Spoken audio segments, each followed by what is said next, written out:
Living every day in your head for free. You can tap away, but I will not hear you scream. You can break your keys, spread your toxicity, your world outside reality. In your room, a little hideaway, but you let it through. Enough to go insane. Living in the dark hasn't treated you well. You're building your own prison cell. Hey, wait, don't waste it on me. Spite, life's telling you, don't waste it on me. Did I brush you off? Is it your lack of friends? We never met, even if you pretend. Am I in your debt? I don't owe you nothing. Don't say something you'll regret. Hey, wait, don't waste it on me. Spite, life's telling you, don't waste it on me.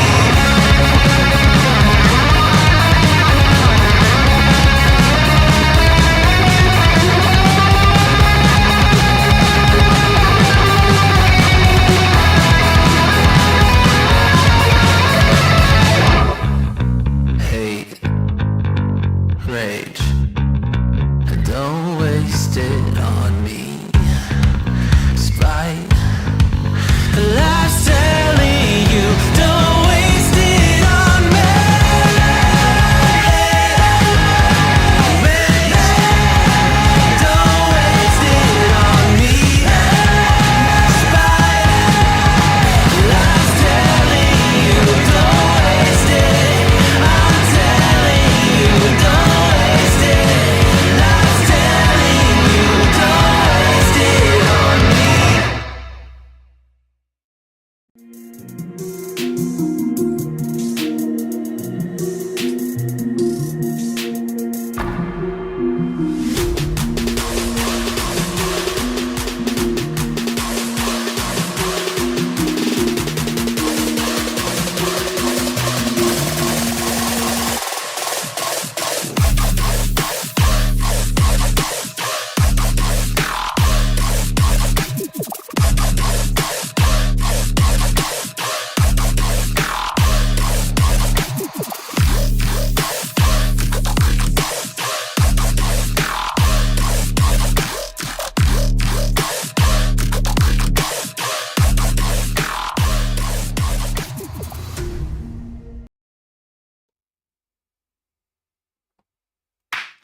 Hello, gamers from around the world. This is Boxenberger, the video game enthusiast from Germany, and I would like to welcome you to today's episode of the World of Gaming, the #1 podcast where we discuss everything Dutch that happens in gaming, games, news, technology, and of course, co-streaming today again. Yes, back with So the how are you doing, my man? Yeah, I'm better. I had COVID for the second time in 6 months, so that was fun.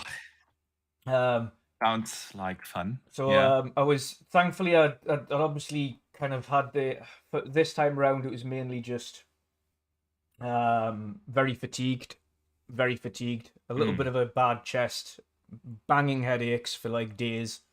But on the weekend I tested COVID, so I went in on the Monday, got a little bit of work done that I needed to, that was kind of urgent, and then put in 2 days holiday to rest for a couple of days. And then this morning tested negative, so all good. I'm back to normal, but I've still got a bit of a chest. But other than that, I am packed full of things that I need to get done by the weekend because I've had no energy to do anything, so I've got a lot to do in terms of previews, reviews, streams, indie showcase, you name it. And yeah, God, yeah. Other than that, I'm good. I'm looking forward to getting back to it. How about you? It's very good to hear. I'm doing good, man. I'm doing good. I'm a little exhausted. I was on a training for work. I had a training all day, and actually tomorrow as well. So it's a 2-day training. Little tired, but other than that, man, I'm good. I mean, I am actually pumped because we finally booked our hotels for Gamescom this year, bro. We did eventually, yeah. After we had to scour the web for something that wasn't the cost of going to Cancun for 2 weeks. Yeah. Like, literally, it feels like the prices have doubled. Literally Like, doubled. Yeah. almost literally doubled, yeah, from last year. So Dutch and I, we were like, that can't be true. So we double checked, what did we pay last year in the same hotel? And it's like, truly prices have doubled. And then then John from Xbox Era, shout out to him, good friend of ours. He actually booked already a hotel a couple of weeks ago.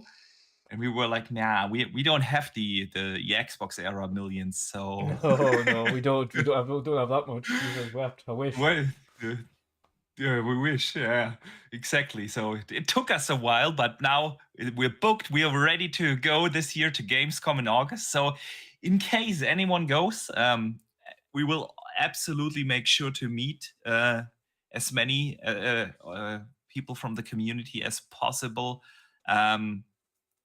We actually usually, like last year, we did an entire day just for meeting our friends here from the community. So if anyone goes to Gamescom, let us know, and of course we will talk about that closer to the actual event. Just reach out to us, Yep. and if you see us walking around there, say hi. As I always, can't it's wait, always man. it takes us by surprise, but yeah. we had that. Takes We us were by watching surprise the if you get it was the recognized. Starfield thing, wasn't it, last time? Yeah, Yeah. it was. That was surprising. Like, Just sat there and someone's like, "Hi, I know you. I recognize both of you. You don't know me." Oh, hello. So- It's something I don't think I will ever get used to, Yeah. being recognized. That it's like, yeah, man, Gamescom this year should actually be super fun, especially for Xbox fans. If we think about it, they have, well, Hellblade will be out by then, but other than that, they still have Indiana Jones coming. Towerborn. They have About, yeah, well, Towerborn might be a bit out by then, but they have definitely Stalker there, About, Indie, and I'm missing one. Yep. Pardon me, I'm blanking. Yeah. Anyways, it should be tons of fun for Xbox games fans this year. So, yeah, Dutch, I cannot wait for Gamescom. But hey, I don't think I have actually welcomed our awesome community. Yes. Big shout out to everyone in the chat. And of course, everyone who's listening after the fact, either here on YouTube or on Spotify, Apple Podcast, Google Podcast, wherever you're listening. Welcome to this week's World of Gaming. It wasn't the biggest news week of the year so far, but hey, quantity isn't the same as quality because we have not that many topics, but we have some good ones. So we gonna can be an always awesome fun. stretch out the most wafer thin of topics. So yeah. Usually we don't stay on the topics we No. decided to talk about anyway. So it's like, I don't know if people know that, but like we have a list of topics we could talk about. And usually we only talk about 2 or 3 of the things that are actually on the list, and then we just go from there. And that is what makes this podcast so awesome and fun. And it is mostly because of this awesome community. So shout out to you guys. Great to see you. And don't forget to vote in the chat. The poll for this week's gameplay is still up there. I decided to put in Evil West because it is now in Game Pass. Yes, it is. And it is. I actually played that at launch. So did I via a key. Yeah, I got a key back in the when was that? Somewhere last year. Yep. So I only have PC footage, but it is nonetheless a fun game. It is not a deep game. or anything. No, it's really one of not. them nice, easy, just silly, fun games. Fun games. It feels like a mixture of Gears of War meets Gears, God of War. Yeah, it's pretty much it, really. Something Gears, God of War. set in the Wild West. Yeah, So in the Wild West. Yeah. and it's just a fun game. So if you haven't played it, I definitely recommend that in Game Pass. Yeah, especially when you get your power fists for the first time and you're just zooming around. Yeah.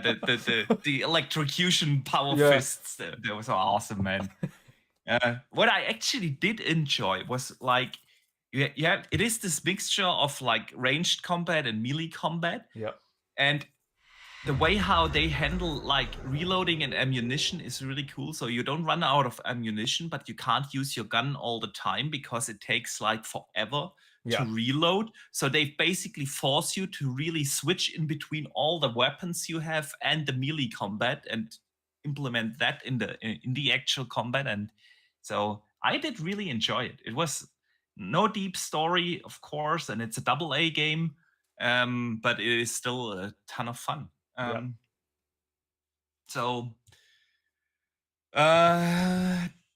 Dutch. Since we are on the subject of awesome games, what have you been playing, man? And of course, the community in the chat, let us also know what you guys have been playing. Indeed. So I've been playing and in the middle of reviewing Bulwark, Falconeer Chronicles for Thomas Sala. Yeah. The review will be out on the 26th. At 2 p.m. You're still under embargo, so we don't want to get Can't you talk into about trouble, it, but I am playing it and reviewing it. The demo is available now, though, so if anybody wants to go and play the demo of Bulwark, you can, to kind of get a little kind of idea as to what you're doing on it. But I'm looking forward to talking about that. But I've been playing that. Another one that I'm under embargo for and can't talk about, but have been playing, is Towerborn. Because of course I'm in the that's the alpha, right? That's beta. not the review. Yeah. Or closed beta. Yeah. However, of course, we've played it before, so we can talk about our experience playing that. And of course, it was a load of fun. At Gamescom, actually. Yes, exactly. Since we played that at Gamescom. Yeah.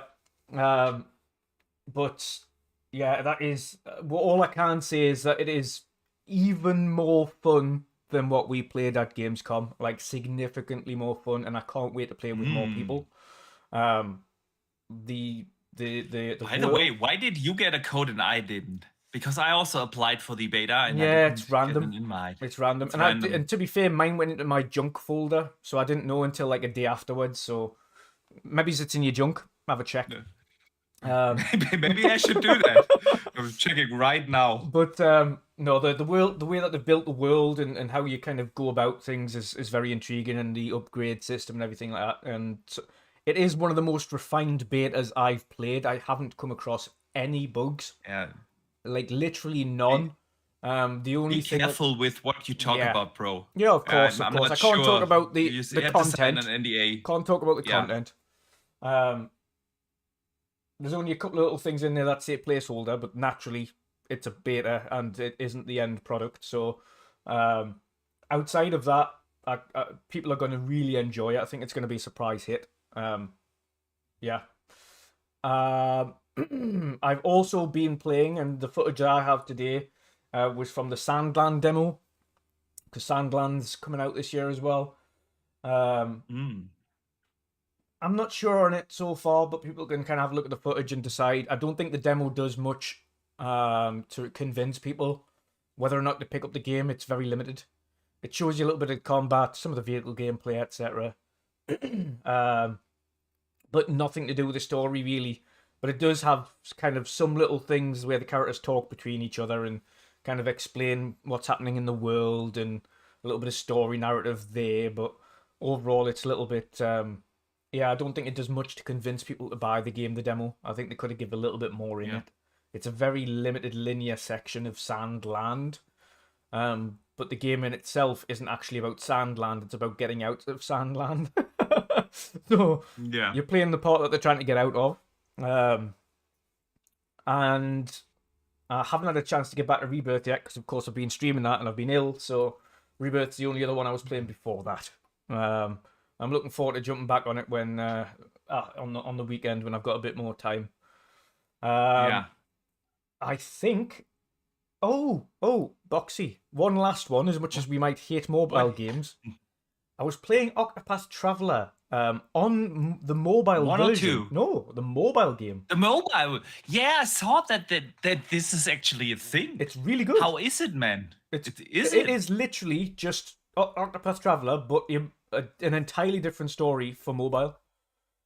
awesome. It plays like it does on console. Of course, you've got nice, much easier touch controls for navigation. So instead of having to like do this with your thumb to go up and down, you can kind of select, okay, I want to go over there, and then the characters just walk to where you point, or you can say, okay, I want to go up here. But it's exactly the same as you would. The combat's exactly the same. The graphics are exactly the same. The musics are exactly the same. The monetization isn't over the top either. They do have MTX in it because it is a free game, but the MTX are for the vast majority in the form of story expansions. So it's like because you've got your main characters that you start with, which is 4, they've got another story expansion with an additional 2, another story expansion with an additional 2, and so on and so forth. So you can kind of play as another 2 characters and another 2 characters, and then they have more stories, and then they have more stories. So you get your standard 4 characters, but you can expand that story if you want and pay the whatever microtransaction is to have these additional stories on top of it. But the core game is actually really big. I was accidentally played like 2 hours of it on my mobile when I was ill. And I was like, you know what it is? This is quite addictive. But no, exactly the same combat, graphics, music, what you loved on Octopath 1 and 2. No difference there. So yeah, you'll like it. Oh, nice, man. I need to check that out then. Because I've seen that this is a thing, and I was like, yeah, I don't know, free to play and probably full with microtransactions. You know what it is? The funny thing is as well, Boxy, it says there's advertisements, but I haven't come in 2 hours. I haven't seen a single ad. Interesting. So, man, thanks for the heads up. I need to check that out. Yeah, I need to check that out. It's free, so there's nothing to lose. All right. So let us see what the community has been playing. Siki has been playing Cyberpunk and says this time on PC, and it's such a beautiful game, and it truly is, especially with that super duper ray tracing patch. What was it called? It had some weird ass name, but it looks fantastic. Waller Weasel has been playing Goat Simulator 3 and Talos Principle 2. Nice, the Goat Simulator. Dustin Lambert has been playing Warhammer Boltgun. I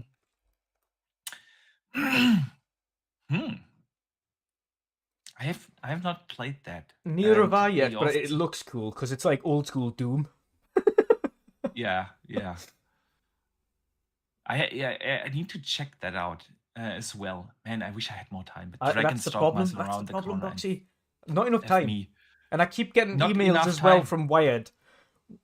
Like every other day. Yeah. Every other day. It's like streamers connected. We've got another code. I'm like, no, I can't. Yeah. I don't have time. I don't have the time. It's like Sandland. I need what I need is like someone who's willing to create video content for the channel that can cover some of these indie games, because I don't have the time to cover all of them. You should do that. So if anyone is interested in doing that, you get to play loads of indie games for free. They just Yeah. have to be video format for the channel. Just get in contact with Dutch. So the Epirist X is playing Dead Island 2 and is now on the last boss. Sweet. See, that's another one I have yet to play. I have downloaded it because it's on Gamepass, but I haven't started. Then Abdel has been playing 12 games at the same time. The backlog is out of control. Bloody hell. Like, I thought I was bad. I was bad. What I keep always telling you, the only way to focus is like play one game at a time. Like have one ongoing game, like your go-to thing. Yeah. But one main game at a time, and then. But FOMO is real. Stormplayer has been playing Mafia Definitive Edition in Forza Motorsport. Bro, Mafia Definitive Edition is so good. It really is fantastic. Then what else do we have here? I hope I got everyone. Can you check your chat? Yes.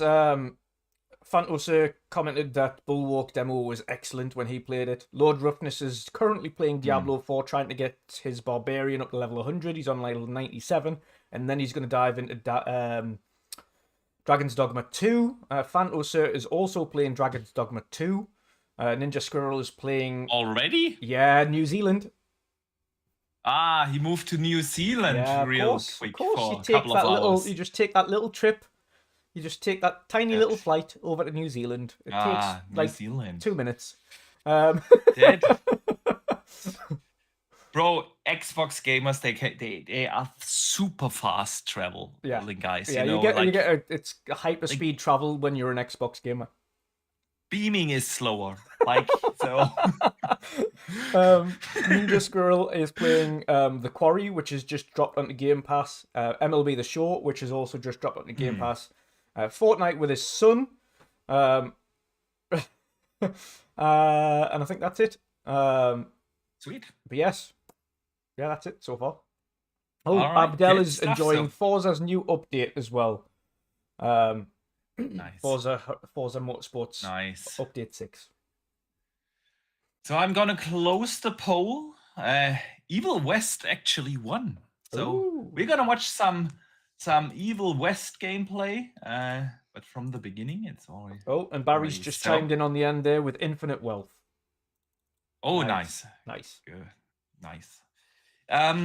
So yeah, I've been mostly playing Final Fantasy Rebirth. I had the plan to actually finish Rebirth before Dragon's Dogma comes out. And I did not succeed because I got sidetracked with a couple of the side quests and everything. And so I'm now, I think, almost done with chapter 13, and I have no idea how many chapters there are. On Rebirth. So, on Rebirth. 14. So 14 chapters. So see, I'm close to finishing apparently then Rebirth. Apparently 13 is long. Okay. That's all I've heard is someone in one of the group chats have said chapter 13 drags.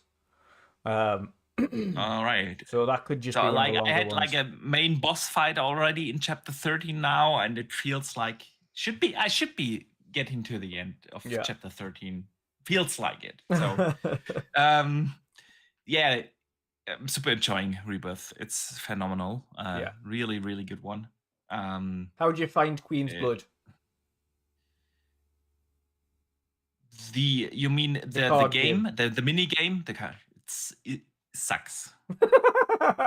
It's like, this is my only complaint about Rebirth. Is that you're forced to play literally love. Yes, you are forced to play these mini games multiple times.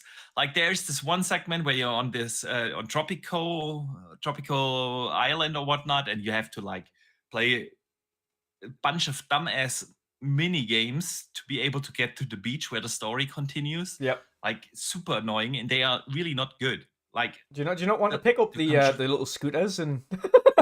I did not want to pick that up, and I was at this shooting range, where you had to shoot ducks, and it was like, for fuck's sake, in which game do you aim with the left stick? Yeah. Like, ugh. And then you later you go but to it this. Took me so long to figure out that I could actually change this stick that you can use. You press the left trigger down and it lets you change the stick. I was like, I just want to go I get didn't it know over that with either, until like the 5th try. And I was like, oh, you can change it, can you? Then later you're in this. I don't know how far you are along, but you go to this amusement park. Yeah, Gold Casino Saucer. kind of thing, the Gold Saucer, exactly. Yeah, I'm on chapter 9, so I've passed the Gold Saucer, passed the next one, and then I'm just about to do the next. I know which section's in chapter 9. Yeah. But obviously I can't say Wasn't anything the for people last who time haven't you were played at the it. Gold Saucer, by the way. Yeah. But yeah, other than those forced mini games, the game is awesome. So yeah, but I wanted to finish it because I'm super looking forward to Dragon's Dogma, which actually comes out in like 3.5 hours if you are not traveling to New Zealand. But yeah, I'm just gonna finish Final Fantasy VII first, because one game at a time. Yep. One game at a time. That's what I've said. And I haven't picked up Dragon's Dogma yet because I'm not going to sidetrack myself. I'm going to finish Rebirth, and then I'm going to play Dragon's Dogma. That sounds like a plan. Unfortunately, I won't be able then to start Dragon's Dogma directly because I will be out of town for a couple of days, starting on Saturday. So I was tempted actually because of that to buy Dragon's Dogma on PC, so I can play it also on the Alley. But then I figured like, okay, I'm only out of the town for a couple of days, and then I'm not gonna buy the game on the on PC just because I want to play it for a couple of days and then not be able to play it when I'm home on the console again. So see, that's the third party problem I keep always talking about. Like with these gaming PC handhelds, yeah, we need a console handheld, man. So yeah. Anyways, I'm getting sidetracked. Let me catch up on a super chat. Yeah, Pyromat. Yeah, Pyro sends in World of Gaming for the win. Catch you later, guys. Thank you. And yeah, we need to talk soon. Dutch, catch up, and then let's get started with some actual topics. Yes, I think this one might go into our first topic, this one. Face 23 BKNY with a $2 super chat says, "Okay, I'm ready for you guys to shit on the PS5 Pro."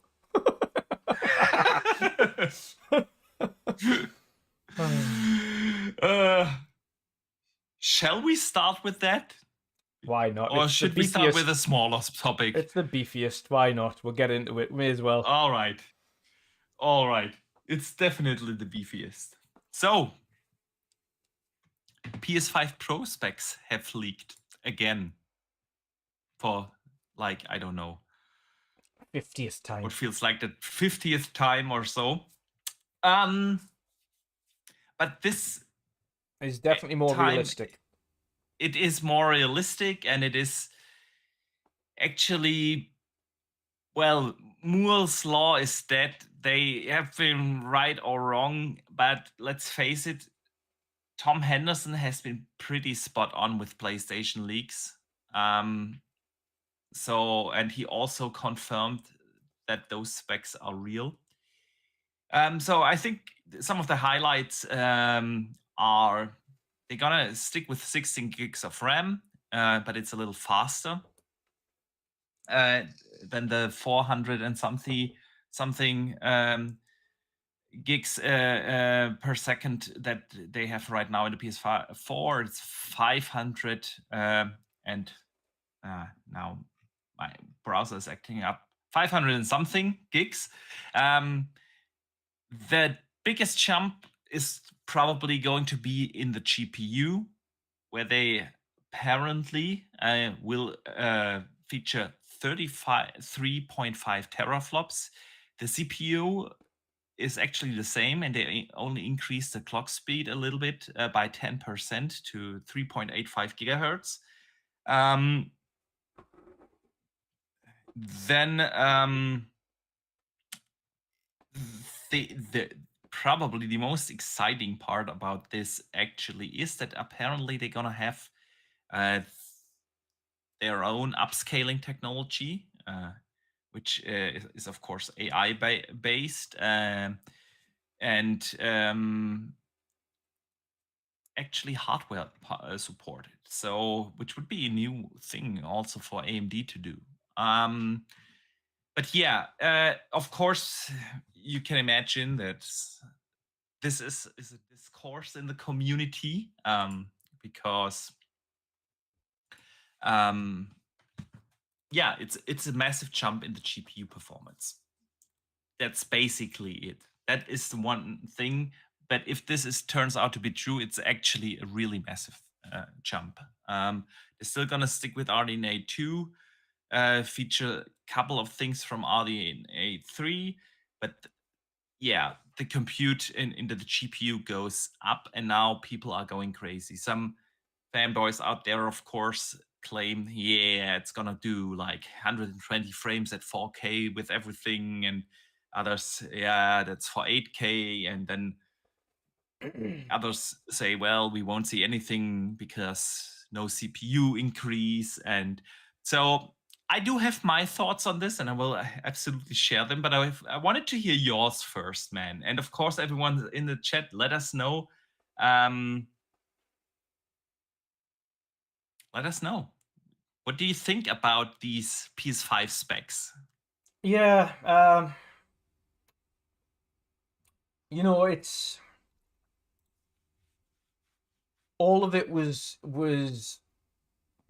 good until we saw the CPU is literally not being changed at all, and it automatically becomes a bottleneck.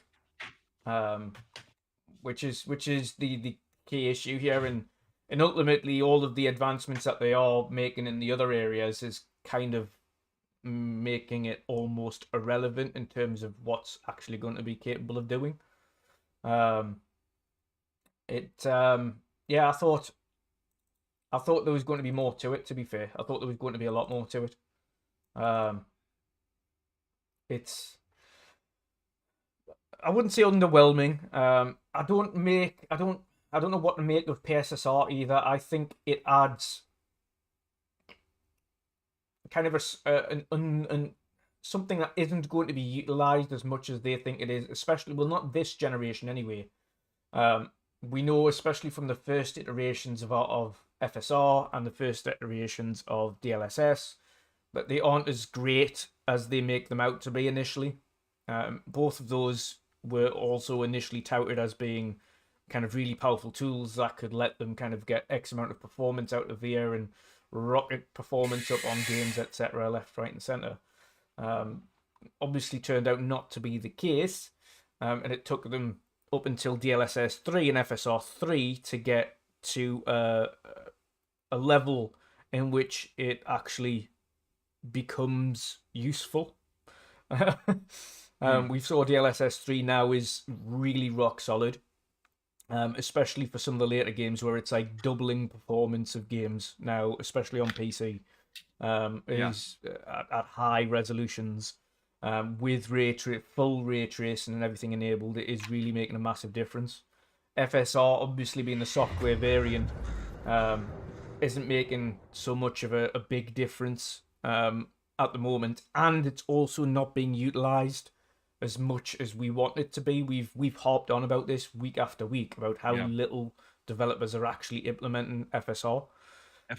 Or really, especially on console. Yeah, or really, really refining FSR on console as well, which is one of the key things. It's not just that they're just not using it, it's when they are, it isn't really being utilized properly, and it's not being optimized properly for consoles. The small ones that we are seeing it in don't have great versions implemented. So you see a lot of them with FSR 1, some of them with early FSR 2. I don't think there's any with FSR 3 as yet. But two games are out there. Avatar is using FSR 3, okay, but only the upscaling part and not the frame generation, which is actually the big jump in between FSR 2 and FSR 3. Yeah.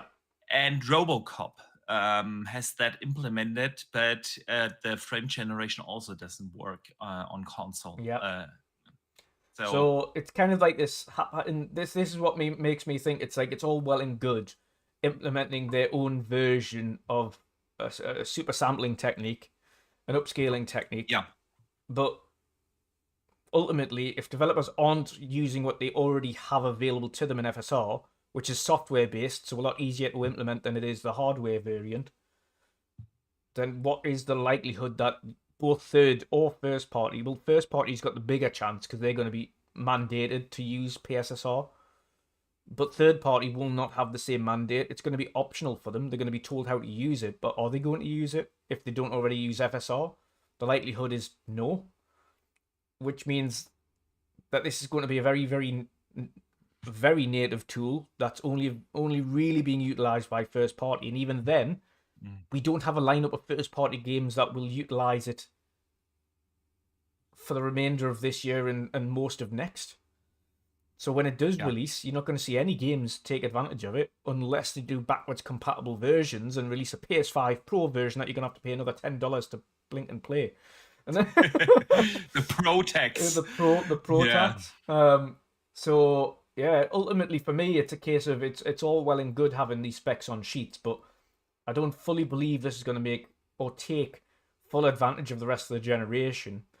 And I think a lot of the things that they're implementing in the PS5 Pro are just kind of test beds for the PS6 as opposed to what's actually going to be used in the PS5.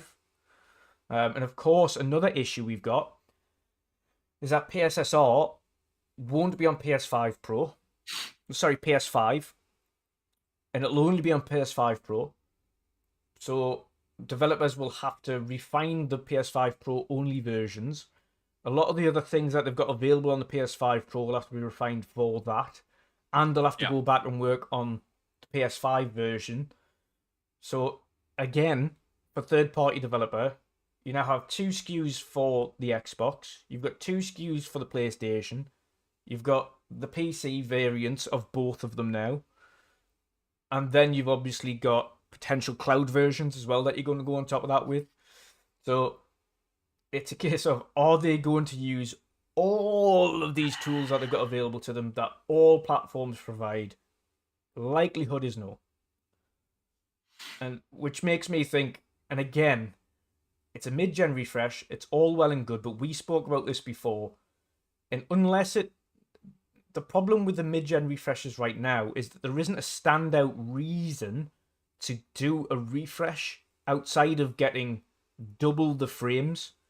Like at the moment, like half of them are saying, "Oh, it's probably unlikely that we're going to see," and even Digital Foundry said that, even with the PS5 Pro specs, because of the CPU withdraw, it's unlikely you'll see GTA 5 run at 60. And we know that anyway because Rockstar aren't one of these developers that like to bring out a 60 frames mode of their game until a decade later. Despite what a lot of people think, well, the PS5 Pro's coming out, they're going to do a 60 frames mode for the PS5. No, they're not. Don't be silly. They're not, because they never have. If they wanted the best version on the first day, they would bring out the PC game straight away. But Rockstar never bring out the PC version of the game immediately. They always do that second. They bring out the console versions first. They want you to double dip. Yep, and then they bring out the PC version, which is the high frames and all the bells and whistles. And then maybe a year down the line, or maybe more, they'll bring out the enhanced version for the consoles. And of course, last time round, we didn't see an enhanced version of GTA 5 for 3 generations. With 360, then Xbox One, and now back onto this generation. And it's only just last year dropped the enhanced version of the game. And even then, you had to buy it again. Luckily, it went into Gamepass, so I didn't have to buy it again. But that's what they started out with. There was no way I was buying that game again. So, yeah. So that's ultimately my thoughts on the situation there.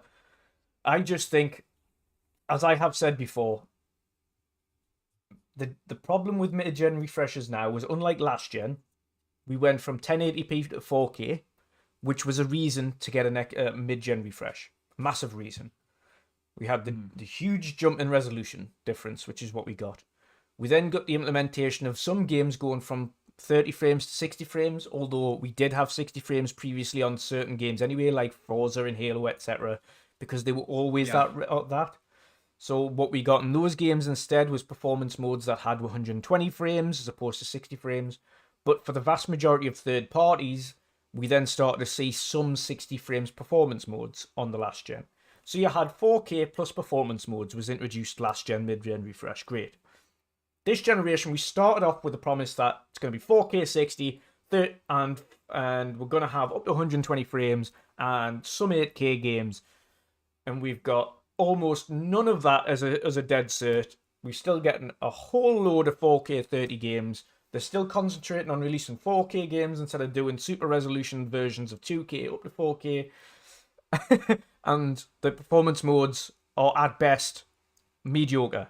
And when we are getting performance modes, they're severely sacrificing in the fidelity to the point where a lot of the times it isn't worth it. So you're having to stick to fidelity mode anyway.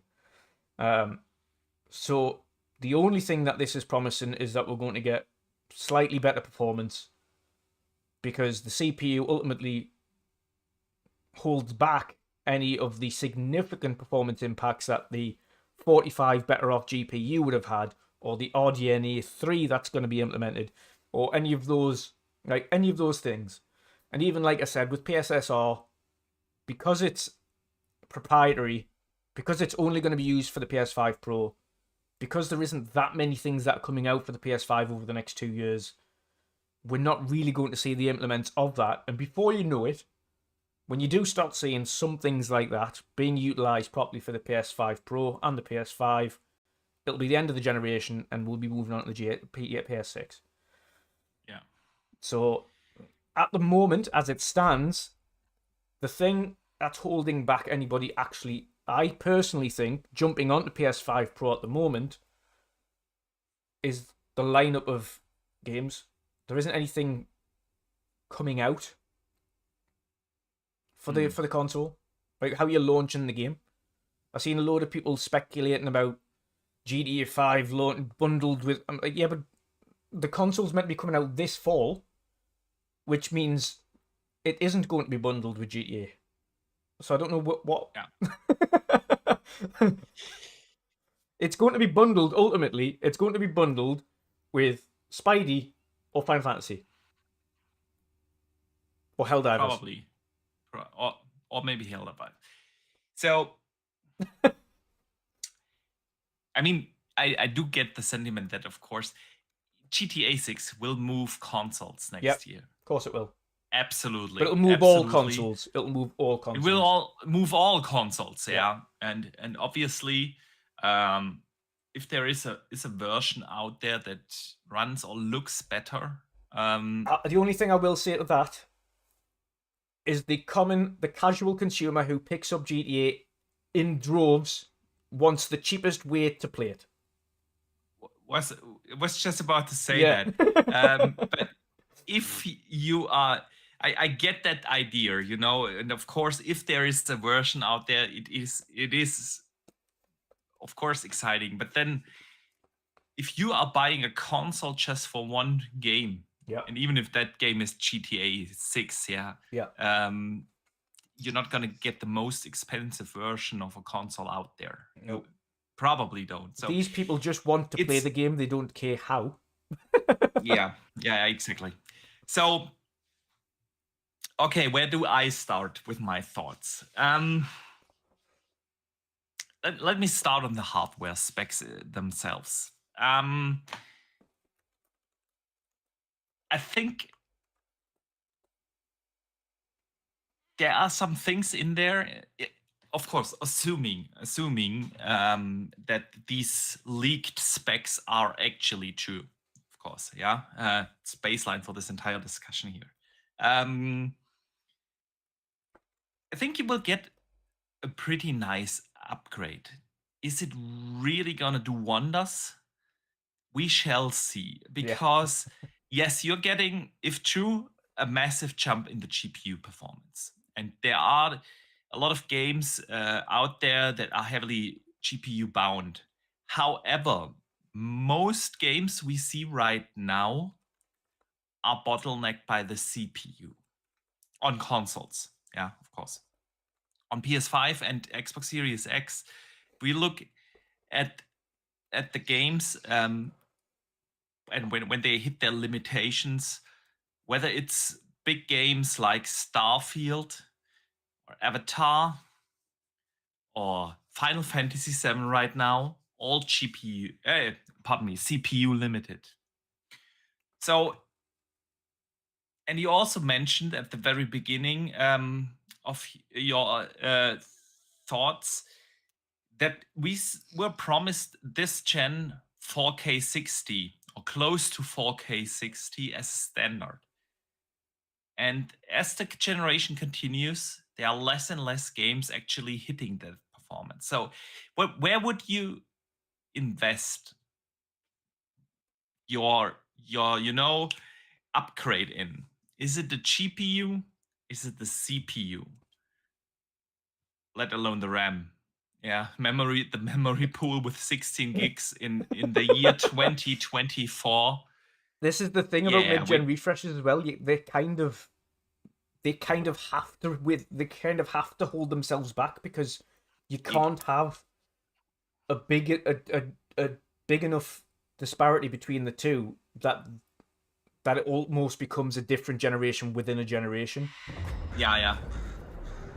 And that's the thing. So basically, you have these three options. You have a little money to invest into your hardware. Where do you make the improvements on GPU, CPU, or memory on RAM? And given the compatibility thing, the obvious thing would be for me, sitting here in my basement, of course. Yeah. It's always different when you're the engineer in charge. Trust me, I do get that a lot, because I'm an engineer as well. And sometimes you have to make weird decisions for where your customers might think, okay, why the hell did they do that? But usually there's a reason. I say usually because I've seen other things as well. So, anyways, the thing is, what do we want from this? Do we really need like a resolution increase? Yes, in the performance modes we do get that, but are we GPU bound or CPU bound? So, and what else can you do to help increase exactly that fidelity? You can increase the RAM. So that would have been the obvious thing. Obviously, they didn't go for that. So they put in a gigantic boost in the GPU. Basically, the same thing then both of them did with the PS4 Pro and Xbox Series, Xbox One X. Yeah, those basically had improved GPUs and slight increases on the CPU side. And basically, they're doing the same again. Do we really need higher resolutions for at 30 FPS right now? I don't feel like it. I don't feel like that's the issue. So that's the one thing. The CPU, 10% clock increase, yeah, not that much. It will help slightly, of course, but it's really, don't expect a big boost in the CPU performance overall. And so I'm yeah, where do we really get the benefit then? The exciting thing for me personally is to see PSSR with the AI technology, because you mentioned DLSS1 and FSR1 and Intel's XeSS1. They all had like their childhood problems, like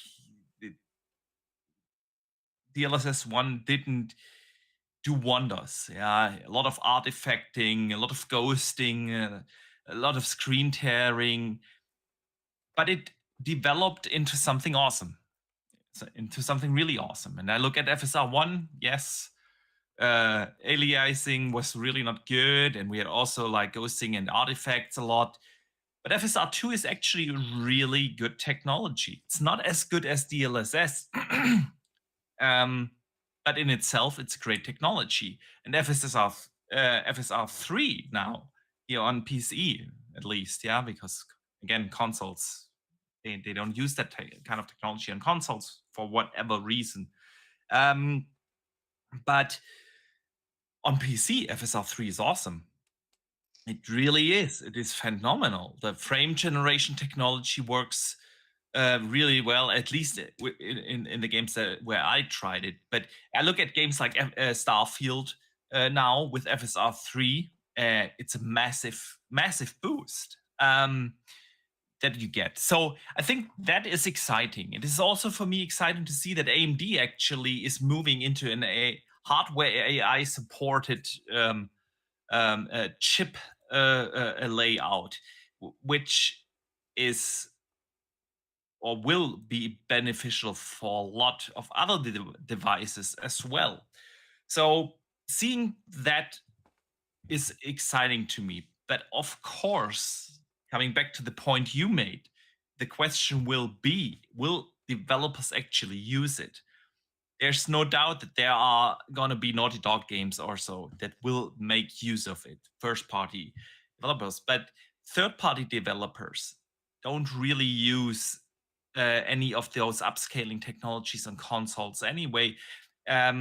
So why would they optimize for a version that is only available on one device and not even the entire install base? Because as we all know, it's also not the case that the PS5 Pro will become like the main standard console in people's home. If you look at last gen, the mid-gen upgrades, they were kind of a success, yes. To this day, there are more base Xbox Ones out there than Xbox One X's or Xbox One S's out there. And of course, more base PS4s than PS4 Pros. And that will be the same this gen. The mid-gen upgrades, I love them. I love the idea, and I wish Xbox would do one too. It's not a secret. I've talked about this many times. But we don't need to fool ourselves. Those mid-gen upgrades are for the hardcore fans. Yep. And that's only a minority of the entire install base. So yeah, there won't be that many PS5 Pros out there in the wilds. And why would you optimize or use PSSR as a third-party developer unless it is super easy to use, of course? Yeah, if there's like a button in the developer kit that you turn on and be done with it. But that's not how it works. Because ultimately you still have to refine it when it's on anyway. You need to make sure that it's stable in all sections, and you could quite easily just turn it on and hope for the best, but ultimately they could end up with a bunch of bugs and issues that they'd have to resolve. So it's never just a case of just pressing a button, as much as a lot of these guys like to say it is. Including the engineers like to come out in the marketing spiel and say it's as easy as doing.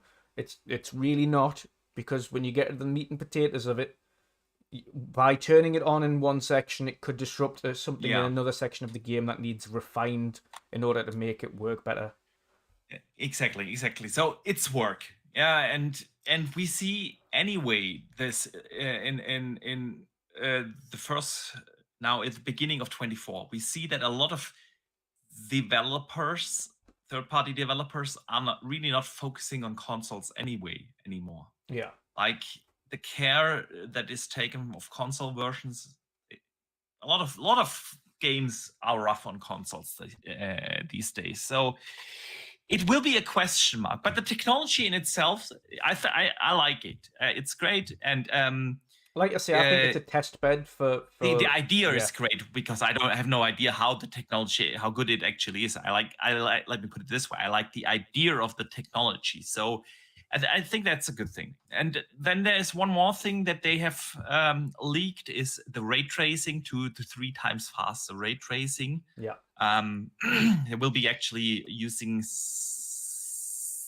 things, the path tracing algorithms from RDNA 3. Yeah. That's what the leak said. So That's good, of course, always good. However, we have barely seen, only a handful of games have made use of the actual ray tracing capabilities in the consoles anyway. Because Xbox has, or the Series X also has a lot of dedicated ray tracing cores, and they are not utilized in most games. There's like, I can only think of 3, maybe 4 games that have used it. Yeah. It's Metro Exodus was brilliant, brilliant use of those, and of course Cyberpunk. I think Atomic Heart used ray tracing as well, didn't it? I haven't played that, so not sure. I think it used a little bit, yeah. I mean, you have to distinguish. A lot of games use ray tracing. Yeah. It's very varied because you've got ray traced audio, ray traced reflections, ray traced shadows, blah blah blah blah blah. There's a lot of, but actual global illumination, path traced global illumination. The big word. It's a big word. Yeah, and of course Starfield. But it's even Avatar that with limitations. Avatar used it. Avatar used it, but I'm not sure if RTGI. they actually used the hardware acceleration on the chip. But I don't know. Yeah.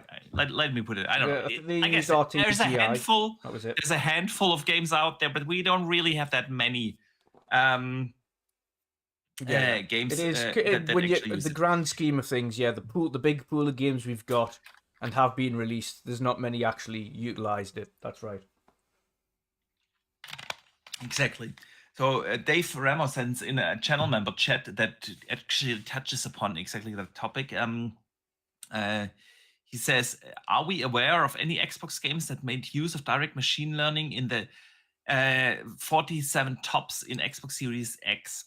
That's exactly my point. The problem is, and I had a look at this the other day as well. I've got a few super chats to get to after this that are relating to this topic as well, so we'll round them all up before we move on. But I was looking into DirectML the other day. The problem with DirectML is because it's it's a technology that is used much like ray tracing in a very different amount of things for very different reasons. It is being utilized most of the time, but not the way people think. DirectML also encompasses direct storage, which is being used all of the time.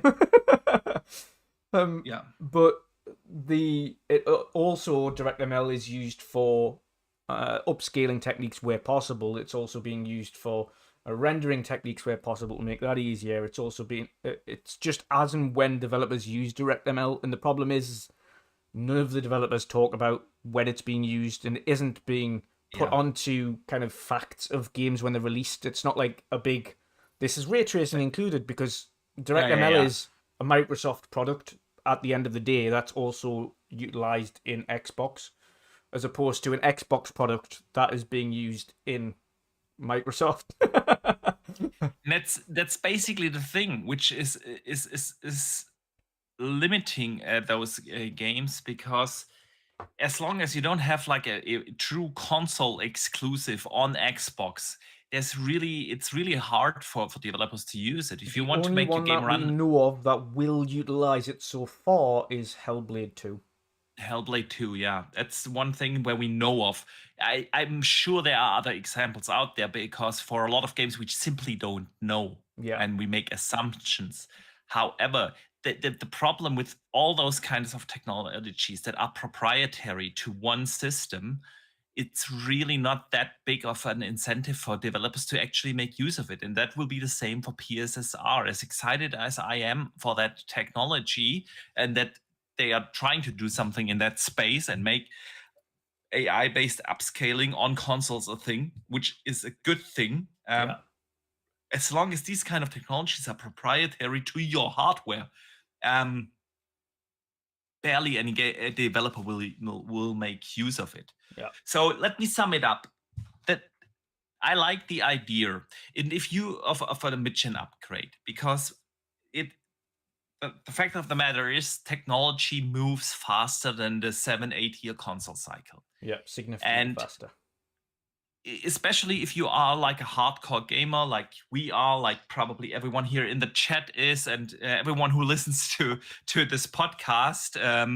We are those diehard gaming fans, and for us to get an optional upgrade, after a couple of years into a generation, that make improvements, maybe not as big of a leap as a step from a leap from one generation to a proper new generation, but still you're getting upgrades, a little bit better graphics, a bit of better performance or whatnot. I like that idea because I play a lot, and so of course I want the games to run and look as good as possible. Now, I'm also a guy who has all consoles, but since I have the option to play everywhere and a gaming PC, I use my PS5 usually as a console exclusive machine. I play the exclusives. Yeah, I play right now Final Fantasy VII Rebirth, loving it. I play God of War and Spider-Man, and I play those kind of games. And my multis I usually play on Xbox or PC. And so, is there a reason for me to upgrade? As excited as I am for a mid-gen upgrade, given the lineup that is announced, which is bagel, Yeah. I'm not sure if I need that upgrade. Yeah. So I was literally thinking this afternoon. So once I finish Final Fantasy VII Rebirth, I have no idea when I will be turning on my PS5 again. Mm-hmm. Yep. It's like that's the thing. So of course, software, games, and the hardware go hand in hand. And GTA 6, I don't think it will run at 60. Yeah. On the PS5 Pro, but of course it will be the best looking and running version probably that when you play on console when it comes out. So it is there are the pros and cons, but yeah, I would have liked to see something other improved than the GPU in the console, because I don't feel that I feel like this is the one part in the consoles that are good. I'm fine with the GPUs we have in the Xbox Series X and S. I'm not okay with the RAM. I'm not okay with the CPUs. Yeah. And those are the factors that they didn't improve. On the other hand, a good upscaling technology can help. Let's see if it will be utilized, and let's see if it is as potent as the other version possibilities that are out there, and let's see if actually developers will use it. So, yeah. Dutch, we could go on forever on this, and we probably will, but I think let's catch up on some of the super chats first. Indeed. I've got 3 here from Base 23 BKMY, very generous there with 2 $20 super chats and a $2 super chat. First one for the $2, he says, it's RDNA 3, also has RDNA 4 ray tracing, not RDNA 2. Yeah, it takes some parts of RDNA 4's ray tracing technology in the RDNA 3 version. Some parts, not all of it, just parts. It's like very small. Tiny. It's like a bit like I would double check the leaks. Honestly, because that's not what it said. No, it's basically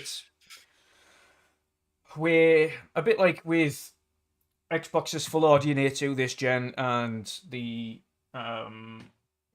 kind of RDNA 1.5/2 that PlayStation 5 had, that implemented a lot of the things that were on RDNA 2, but wasn't all of it. It's kind of ish what they're doing with this, but not quite the same. See, the problem with that is the way how backwards compatibility works on the PlayStation is actually not allowing for that. Yeah. Unless they literally change the way how they run backward compatibility on on PlayStation with the launch of the PS5 Pro. But the way how it works today, very most likely will work on the PS5 Pro. They wouldn't be, pardon me, they wouldn't be able to do or to switch the actual architecture because simply for compatibility reasons. Yeah. But yeah, Dutch, please go on with the super. Next one, yeah, he says for $20. Next one was, fun fact, there's only 5 games that are stuck at 30 FPS on PS5 this gen. The likes of The Quarry, Gotham Knights, The Medium, and Dragon's Dogma 2 offer unlocked, and Industria says 95% of the games have performance modes. A lot of them do. There are a few that are stuck on, even on Xbox, like we know with Starfield, which is stuck at 30. But yeah, obviously there are loads of performance modes, but that's what we saw with the integration of that system from the mid-gen refreshes last gen, which was the start of it. He's got a point. Yeah. I'm not sure about 95%. Yeah. He's got one point, though. I know. There's a lot of games that don't. Yeah, exactly. Yeah. But he's got a point on one thing. Yeah. There are quite a few games, especially on PlayStation, that are not locked to 30. They don't have the 60 FPS. It's not a locked 30. And that's where the PS5 Pro will come in beneficial. Absolutely.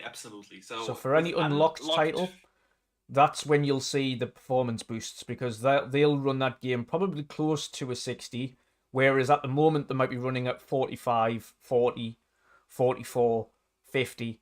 You'll probably get that locked 60 on the unlocked version, or close to being a steady 60 on the unlocked version now on the PS5 Pro.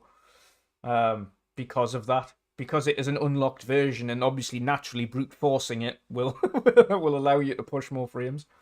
Exactly. Last one, he said the Xbox One X launched with Super Lucky's Tale, Zoo Tycoon, and Series X released with nothing. Yep. Yeah, we know. But ultimately what we did get with the likes of the One X and the PS4 Pro was that we start to see games get performance modes alongside these things, which ultimately set up the next generation. And this is kind of what mid-gens do. They start setting the track of what we can expect with the next generation of consoles, as opposed to what we're actually going to use in the current gen. So as much as these things might not be useful right now, what you'll see is a lot of these technologies and things actually being utilized fully next gen. So you'll see PSSR really being used for the PS6 onwards. You'll see a lot of these. Well, obviously the one key thing me and you want to see, and I hope the industry does, is change from 16 gig to 32 as an absolute baseline. Like, we cannot have this. For next gen, they will definitely do that. We need that. But a lot of these things that you see in mid-gen refreshes are just essentially test beds and state holders for what we'll see in the next generation of consoles, as opposed to what's going to be utilized now. So yeah, absolutely. So I already read the super member chat from Dave Ramos on DirectML.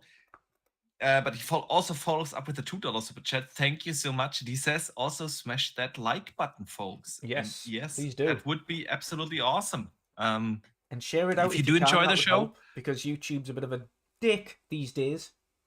Yes, absolutely. So yeah, if you do enjoy the show, hit the like button, and if you're new, consider subscribing. We would definitely appreciate that.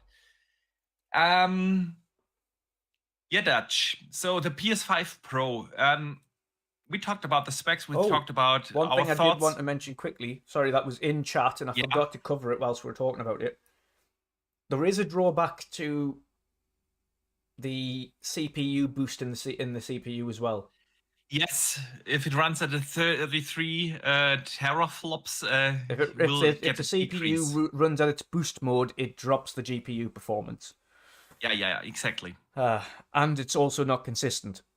It will either activate or Well, not activate. It depends on the they have situation. they have a similar thing right now as well. Yeah.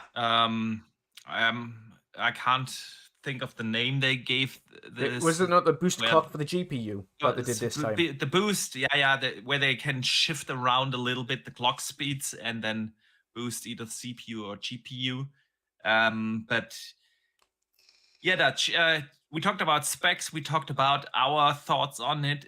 Let's talk about fan expectations real quick. Yeah. Because we've seen the wildest things happening out there on GTA was on one the of them. social channels. GTA was one of them. GTA was one of them. Yeah. People are expecting like crazy things from it, and others saying it will do absolutely nothing.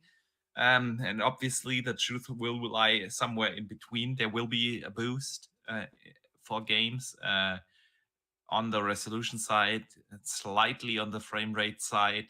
But yeah, what do you think of all those expectations, man? It's the same every time, and we thought we got away from talking teraflops and floppity flips, but every time they mentioned console warriors, just go absolutely nuts about them. But now we've got 33 teraflops. That means nothing. Nothing. It's not going to get you an immediate 60. This argument with this kid straight away on X Twitter the other day, and he was like, "I guarantee GTA is going to run 60 frames on PS5 Pro." I said, "It's not. It is." Yeah. I said, "It's not. You can have a look. Not because of the console." I said, "Rockstar as a company in their history have never launched a game with the 60 frames on a major title." It took how many years to get 60 frames on Red Dead 1? How many years did we have to wait to get 60 frames on GTA 5? Do we have 60 frames on Red Dead 2? No, we don't. So why are they going to launch GTA 6 with 60 frames? Yeah. Besides this nonsense of GTA, I feel like, listen, I get the excitement around new hardware. I'm always excited for new hardware. I love technology, and I'm looking forward to see what Nvidia will do with their 5000 series this year. And it's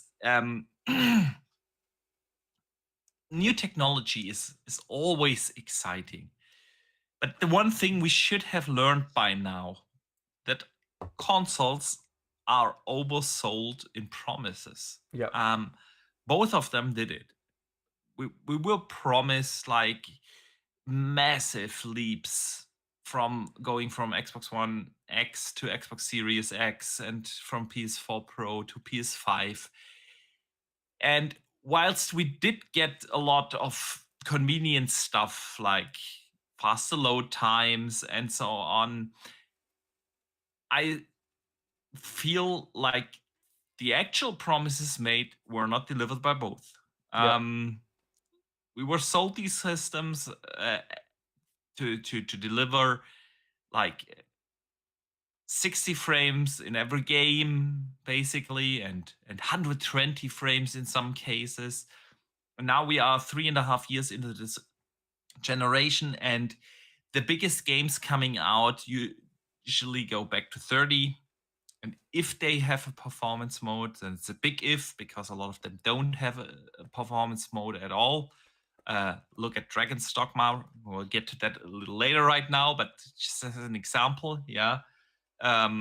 It's like, we are not there. We are back to 30, and if there is a performance mode, a lot of those performance modes are basically unplayable because the resolution sacrifice is simply too big. So I'm just saying, set your expectations right. Yes, there will be a boost with the PS5 Pro. Obviously, it's got a better GPU. The main thing that people can look forward to. The main thing that people can look forward to is all of the games that are out right now that allow unlocked frame rates are going to perform better significantly. Right, they are going to much smoother. Boxy, you'll be glad to know there was a major patch out for Rebirth, or at least it's coming out very shortly, that improves the performance. That adds a fidelity performance mode in there that sharpens it up whilst also hitting performance. So there's things like that that are going to be. I checked that out earlier. Yeah. I didn't notice anything. Yeah, but It still looks horrible in consoles, performance mode. yeah, a console like And a mid-gen refresh like that is going to have an effect on those circumstances. yes, it will be. Yeah. It will have an impact. Obviously, it's better and faster and more performant hardware. Yeah. You have faster RAM. You have a faster CPU, even if it's only 10%. Yeah, and you have a better GPU. Of course, you will see benefits compared to the base consoles, but don't expect anything that is even close to what a 4090 can do right now. It's like people out there, this game will run at 4K 120. When you look at things, and the same game isn't even able to do that on a 4090. So just saying, set the expectations right. There will be an improvement, yes, absolutely. But in many cases, it won't be like night and day difference. There will be the occasional game where you have like, okay, developers really optimized for a PS5 Pro, and then you will actually see kind of a bigger delta in between base and Pro. But overall, it's not a 4090 you're getting, and then also consider, or interesting thing is, where will this thing be priced? Mm-hmm. That's the only takeaway that you take away from it, because I think it's going to be around the 600 mark. Yeah, Luke in the chat, shout out to Luke. And we need to get him back. Once he's back from New York, we have to invite Luke. I've just seen that comment. Come on, Luke. Yeah, he's expecting at least 3 times the performance of 4090, and I think that is the most realistic thing to do. Yeah, of course. Yeah, and it will be priced cheaper than the PS5. I know. Yeah, absolutely. Yeah.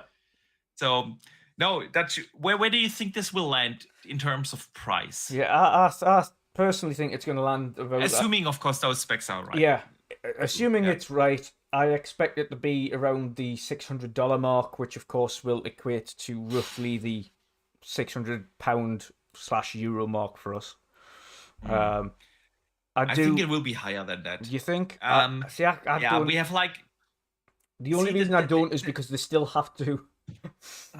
They still have to market this to someone, and I think even a lot of the enthusiasts, when you have a look at some of the stuff that they've launched already this generation, which is really at the enthusiast was the Portal, the enthusiast was the PSVR 2, the enthusiast is the PS5 Pro, and have any of those, well, outside of the PS5 Pro, has the PSVR 2 shifted numbers? No. Has the PS Portal done big enough numbers? No. So the enthusiast things that they're releasing already aren't significantly selling anyway, and they were already priced above what their capabilities were. So PSVR 2, they ended up having to now integrate it with PC in order to make it more useful and more marketable, because it isn't shifting units on the PS5 because it's priced too high. So I think where you could possibly be right and that they could end up pricing it higher than 600, I think it would be a mistake to do so. So, what are my thoughts behind this? Last gen, they kinda tried to phase out the base PS4 and make the PS4 Pro the PlayStation when you want to buy a PlayStation. And I think that this is going to be different this time. They will try to keep both on the market, and they know for whom the Pro model is. It is for the enthusiasts, and the enthusiasts are willing to pay more. That's the one thing. The other thing is looking at those specs and looking how non-existing price drops have been on the base model 3.5 years into the generation. And it's not just with PlayStation, by the way. Yeah, Xbox also didn't drop. Actually, both increased the prices. Yeah, can you think of that? The price is now higher than they actually launched. We've never had that. And yes, I know inflation and blah blah blah, but that's the thing. Yeah, the chip costs have not really gone down a little bit, but not in the way how they wanted it to go down. And so I don't think that they will sell the PS5 Pro at a loss. They want to make at least a little bit of a revenue from that, and so I think it's probably going to be somewhere 650 to 700 actually. But hey, we are speculating now. Speculating now. I'm going to get to one big super So- chat before we move on. Sure. Face 23 BKNY with a whopping $50 super chat. You're really Oh. spoiling us today, so thank you very much. It's unbelievably Thank you. appreciated. He says, not to say you guys were trashing the PS5 before it launched, but a lot of Xbox guys thought the Series X was going to curb stomp the PS5 based on specs. And a lot of Xbox guys were proved wrong when the PS5 is punching above its weight. The Pro will surprise people. I don't know whether or not the Pro will, but I think the thing that a lot of people caught a lot of people by surprise with the PS5 wasn't the specs, as it was the simplicity it was to develop for in comparison to the structure that Xbox ended up going with, which was how they managed the split RAM pool in comparison to PS5. PS5's was far easier to work with. One part. Yeah. It was one part. Far easier to work with. Of course, a lot of Xbox's support. Xbox's split RAM pool was not favored among developers, and that's really where we've seen a lot of the issues and why we're not seeing what should on paper be more capable not be There utilized. was a lot more than the RAM to it. It's also like DirectX 12 being a pain in the ass to develop for, and also being kind of proprietary to certain devices. And like the likes of, and someone just put that in chat as well, what happened to XVA? Velocity architecture. Again, that's mainly utilized with first party because it's proprietary. Third parties don't really use it. XVA is used in tandem with both DirectML and Direct Storage. They all work together in order to alleviate CPU workload and put it onto the GPU where possible. But again, it's proprietary. So a lot of these things don't really get a look in when it comes to third party. They don't care. Another issue you've got with proprietary is because a lot of third parties have what you class as contractual obligations for technical parity.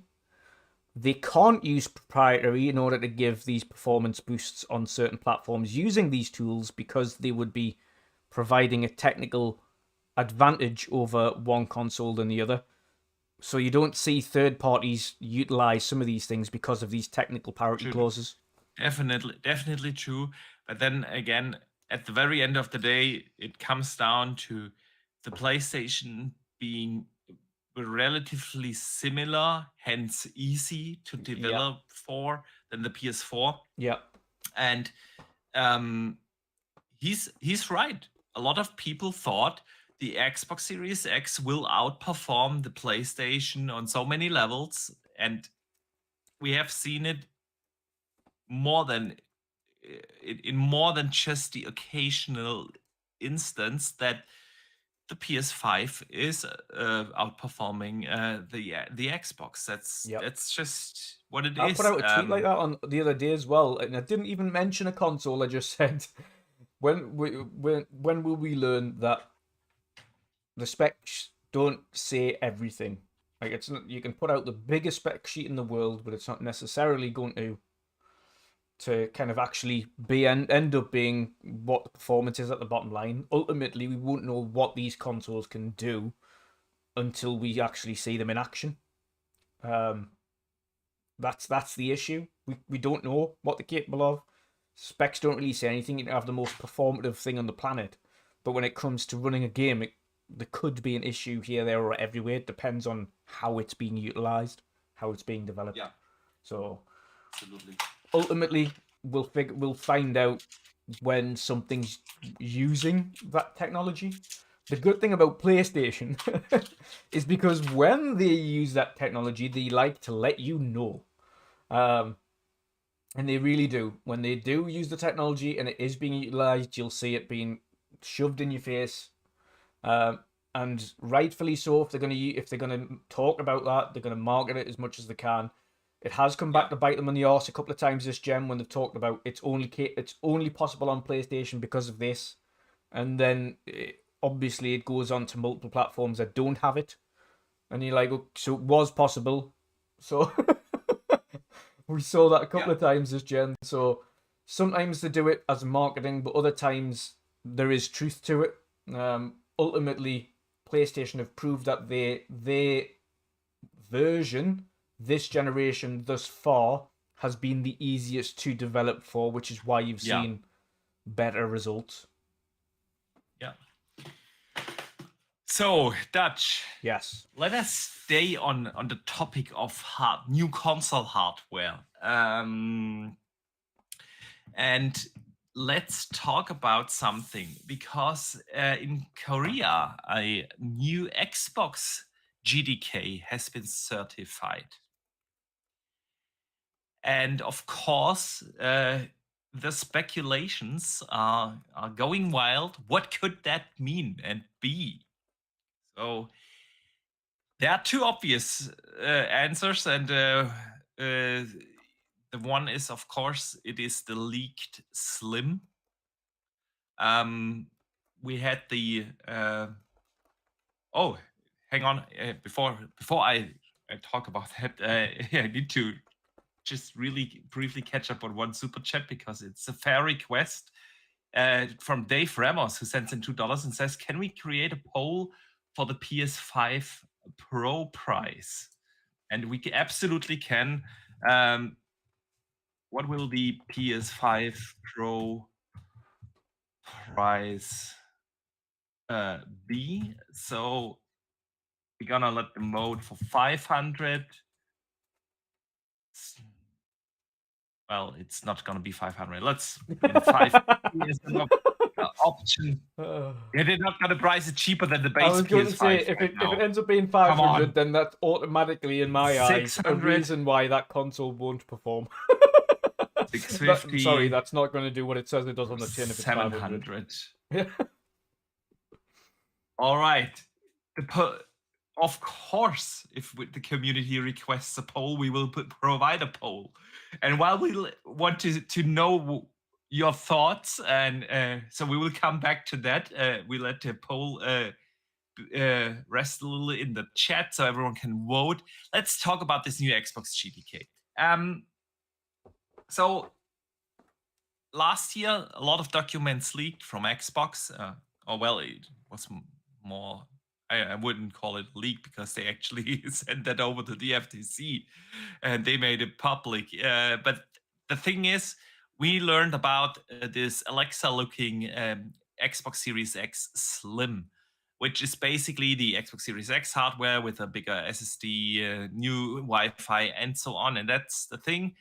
If it has new Wi-Fi protocols or something like that, new Bluetooth, we have the new Bluetooth, and we have the new controller that is apparently coming. That is the obvious answer why there is a new GTK out there that is certified, simply to make a custom of that.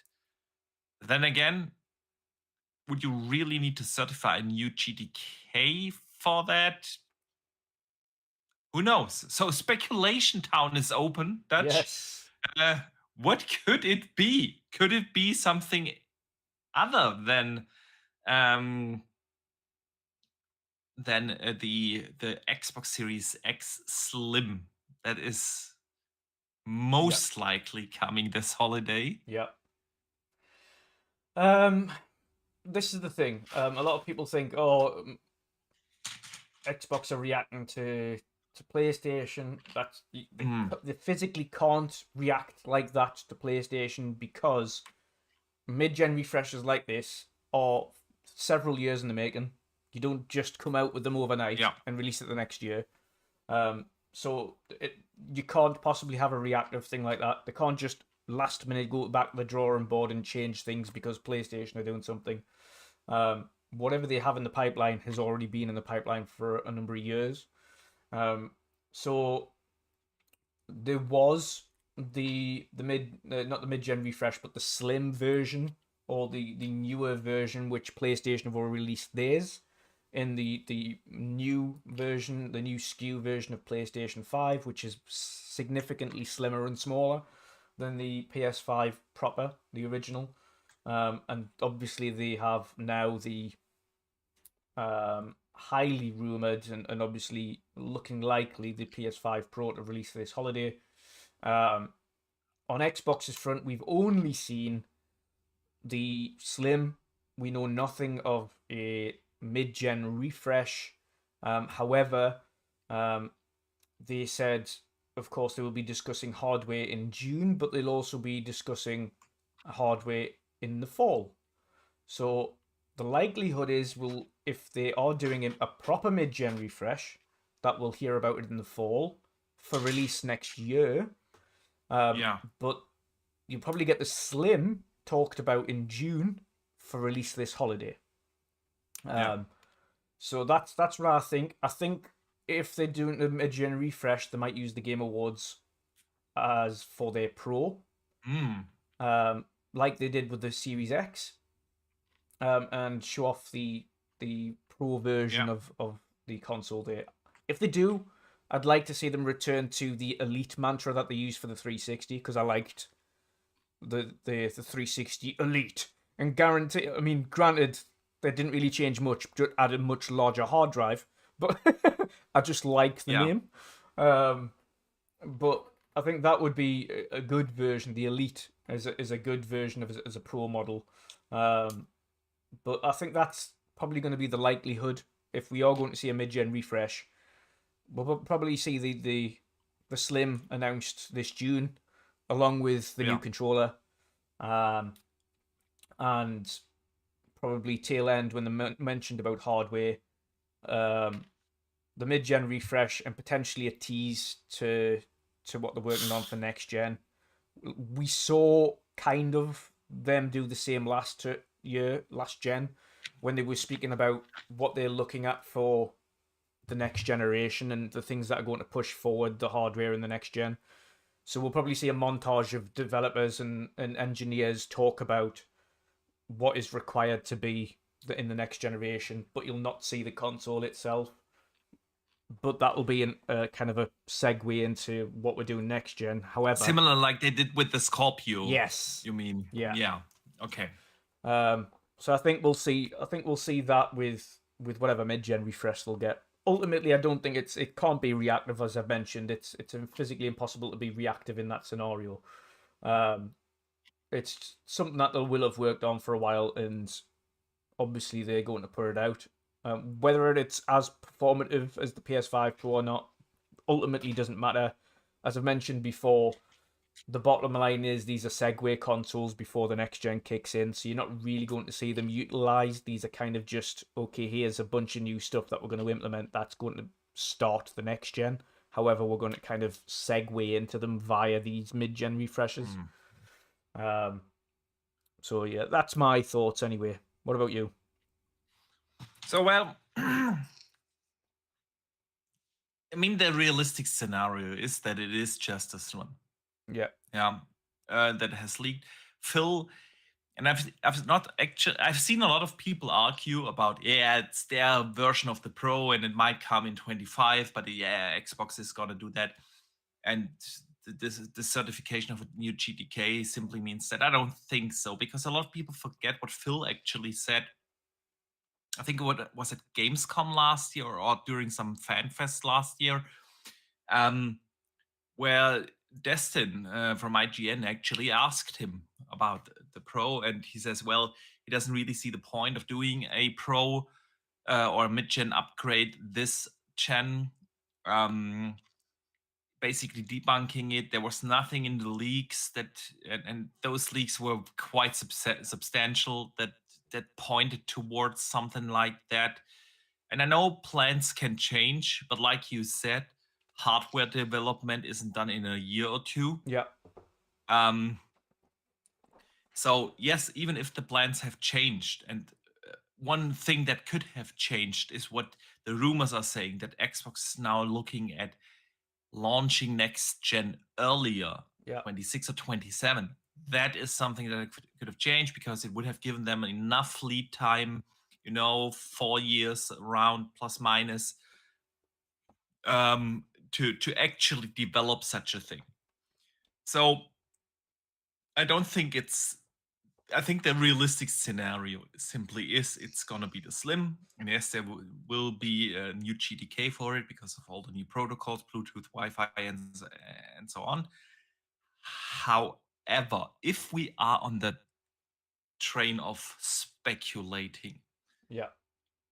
the one rumor that is very consistent is the Xbox handheld. Yeah. And handhelds see kind of a revival these days. The Steam Deck obviously being a massive success. 10 plus million units already sold. You see the likes of your Asus ROG allies and the Lenovo's and so on. There is apparently a huge market again, because if you remember, the handhelds have basically died with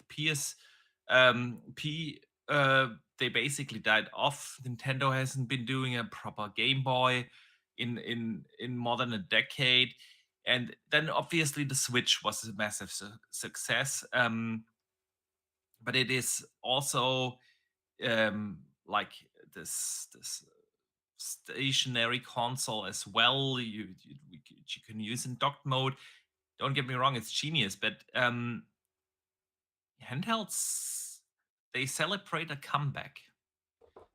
And now we've speculated about this, that how is Xbox going to do next gen? And I've said it multiple times. I think gonna do the 2 SKUs again, but one of the SKUs, the lowest SKU, will be actually a handheld, like in the veins of a Switch. You can play it in docked mode, and you can play it in a portable version, and then you have your fully fleshed and beefy, standard Xbox next, whatever it will be called. Yeah. However, if we think about 26, 27 as a launch date, if they launch early, otherwise it's gonna be 28, with next gen. Isn't that too late for a handheld? The hype is big right now. Yeah. And what if they could bring out a portable Series S, basically? Same specs in there. Don't make it too complicated for developers, because by adding a new SKU, but simply make portable Xbox handheld, because the hype for handhelds is big right now. We don't know how it will be in 3-4 years. Yeah. So yeah, man, but it's wishful thinking, of course. It is. Yeah. But one can dream, right? But One can dream. ultimately, we will know in We the will. fall what that message is about hardware. They said they've got some things to announce there. We also know they've got hardware things to announce in June. So we will see what both of those are. Ultimately, I think the mid-gen refresh will be announced in June, along with the controller. By mid-gen refresh, I mean the Slim, not the actual Pro. Yeah. Along with the controller. The only thing I'm interested in on that is the new controller. I want to see some of these haptics included. I want to see what refinements I've made to it, etc. And ultimately, yeah, that's what I'd like. And I'd like to see, as standard in every controller, the rubber grips. I don't care at this point. Yeah, same. They're doing Absolutely it now. If same. you have a look on the design labs, rubber grips is pretty much one of the standard things you can get onto it now. So just put it in the standard version. Why not? You may as well. Absolutely. Couldn't agree more. I'm actually looking forward to that new controller. Yeah. After you know what That's it is, after pretty awesome. after many years of having these Elite 2s, I have one working version out of 3 now. Well, I never got the Elite 2. I only have the Elite 1 right here. You know what the issue is with it? It still works like a charm. Yeah. The issue is for me, and it's an issue that pretty much everyone has at some point, is the right bumper just stopped working. Works like a charm No, for many years now. The trigger's fine. It's the bumper. The bumper works. It just Everything works fine. Doesn't register the press. No, listen. It still clicks perfectly fine. It just doesn't register it. Doesn't register it. Mine works like a charm, but I'm a lucky guy. I know a lot of people have the problems. I'm not saying those problems don't exist. I'm just saying. But my version was, and so I never had the. I never had the urge to upgrade to the Elite 2 because going from Elite 1 to Elite 2, it's just a minor things, These are the things that we spoke about, though, when we spoke to the hardware team at Gamescom last year, was a lot of these issues that the community was having, and ultimately now I'm starting to have with mine. Now, naturally, thankfully, the bumper doesn't get used as much, but you still don't want your product failing. So I've just remapped my bumper to the back button. Listen, this is inexcusable. You sell a premium product, $150 for a controller. You want that to work, and you want that to be like a quality product. Yeah. The rubber thing going off is inexcusable. It shouldn't happen. I totally agree. Dave Ramos sends in a $10 super chat. Thank you so much, man. And he says, hear me out. If generations are becoming less generational, what if Xbox just merely adopting a 4-year console cycle going forward? The new GTK is for Gen 10 Xbox, a new handheld S, and a new console X.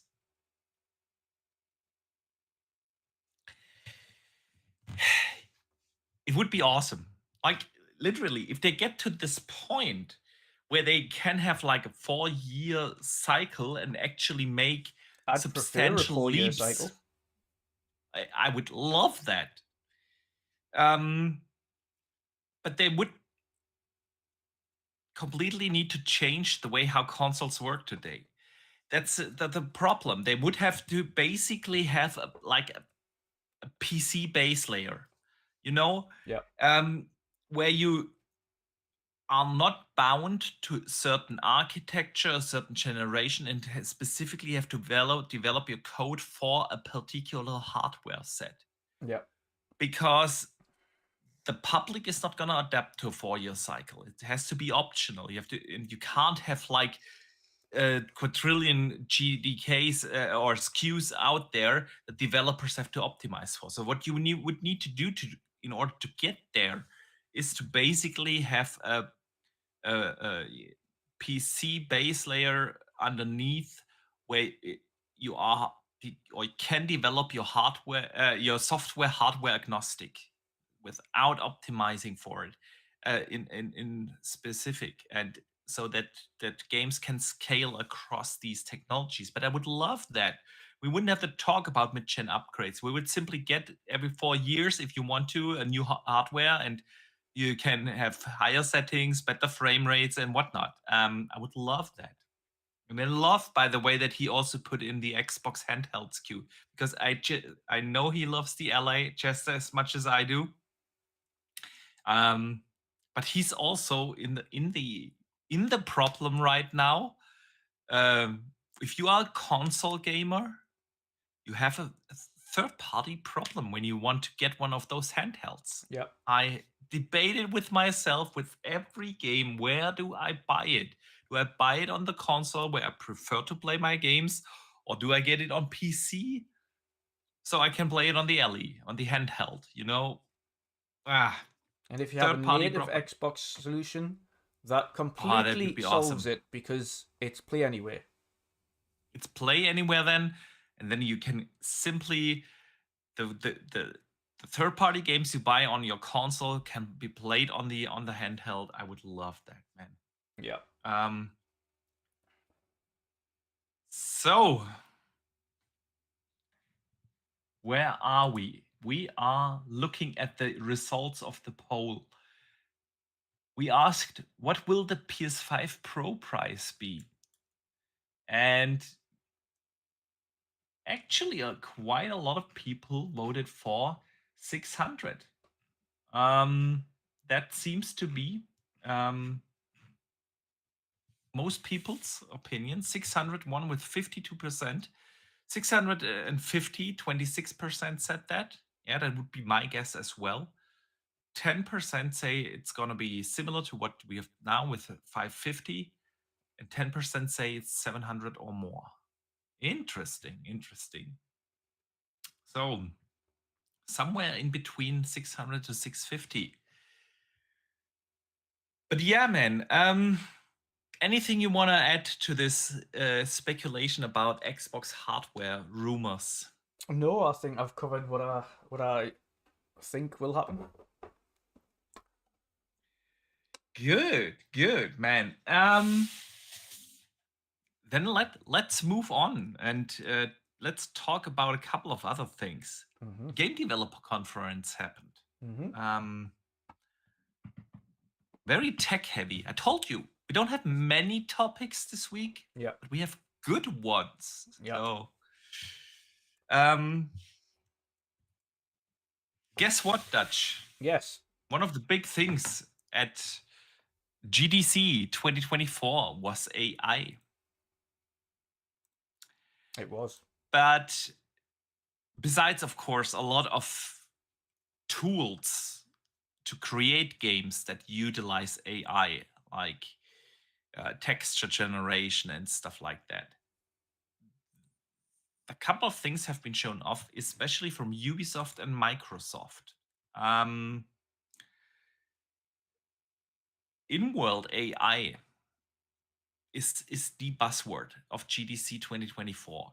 Ubisoft has shown something off that they call Neo NPCs, where AI is actually used in-game for NPCs. So the NPC learns what you say, what you do, and reacts accordingly based on AI.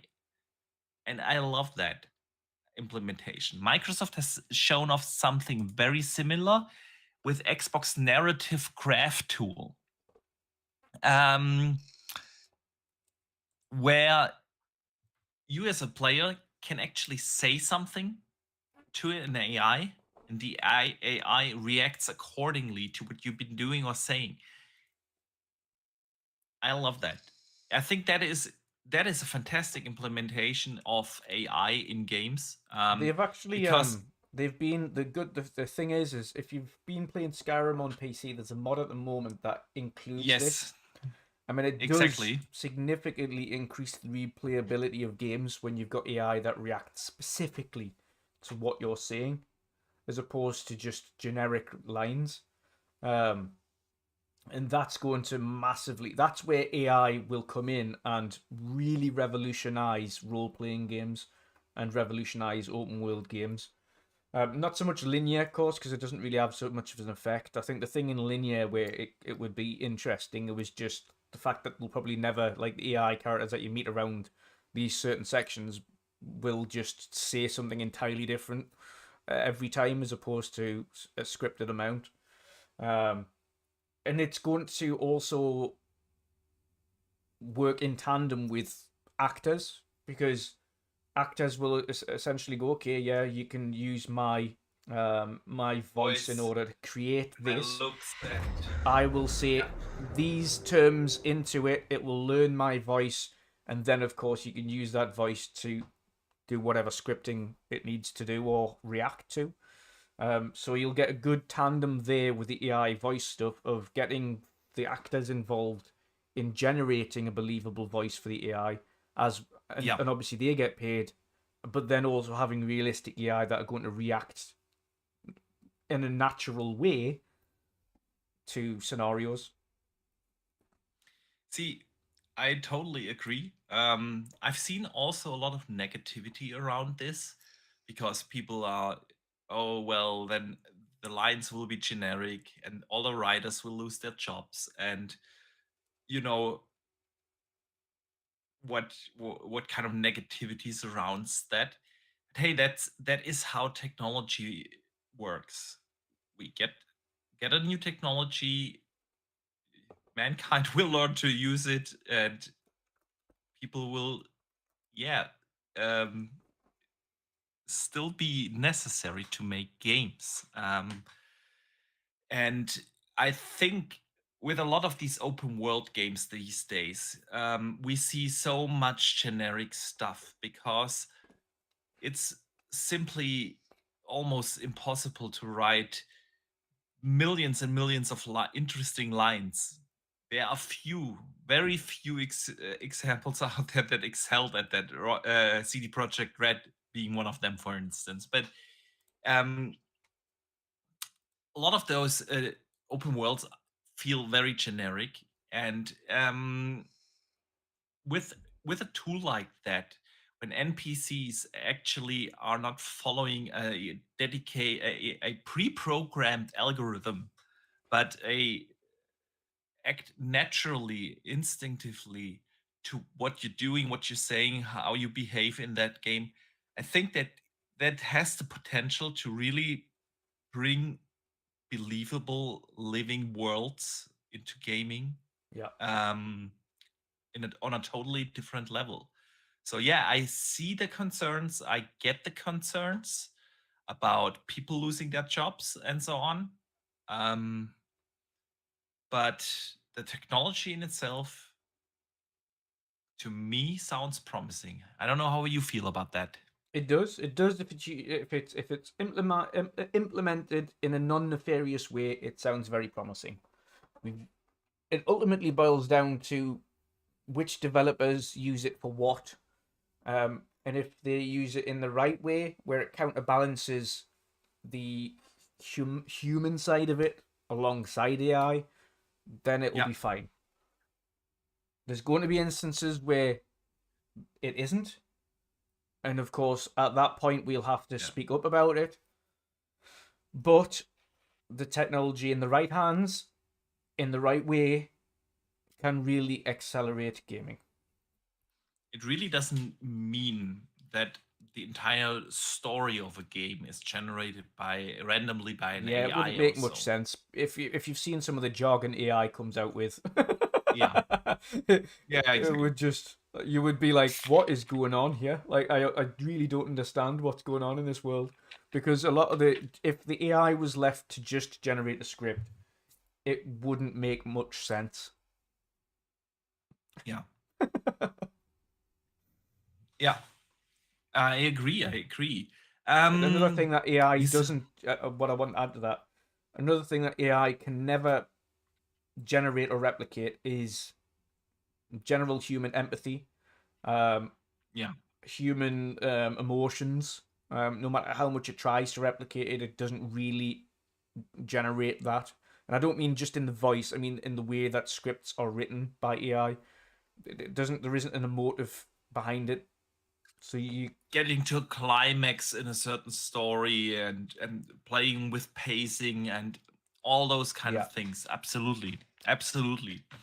That's why I still believe that for a long time we will have an overarching story written by humans, Yeah.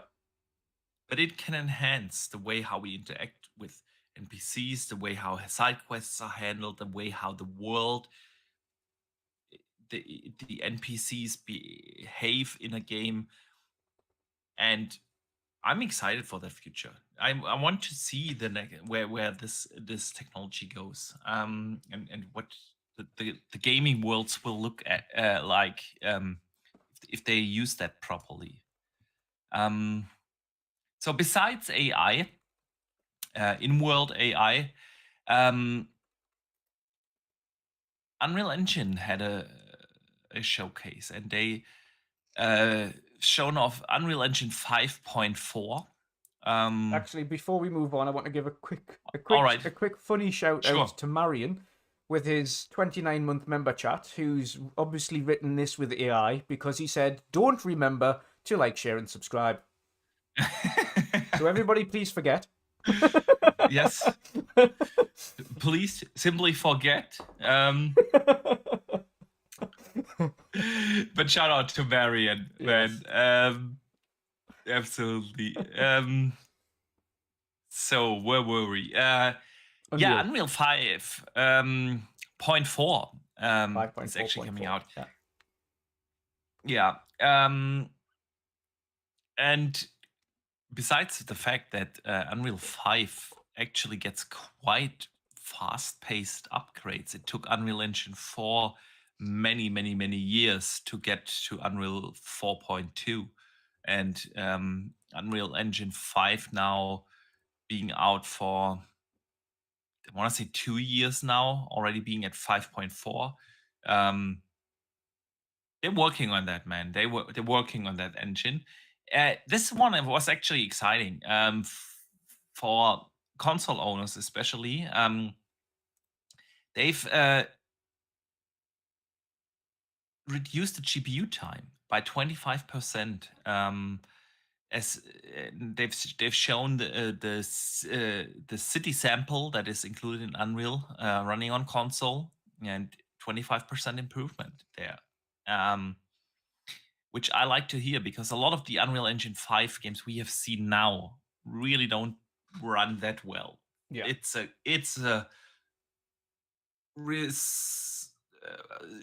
resource hungry engine. Yeah, it really is, and 25% is quite the improvement. And that actually gives me hope that a lot of the upcoming games that, and a lot of the bigger games now gonna use Unreal 5, of course, will actually don't have the same issues like the early Unreal 5 games. So what do you think, man?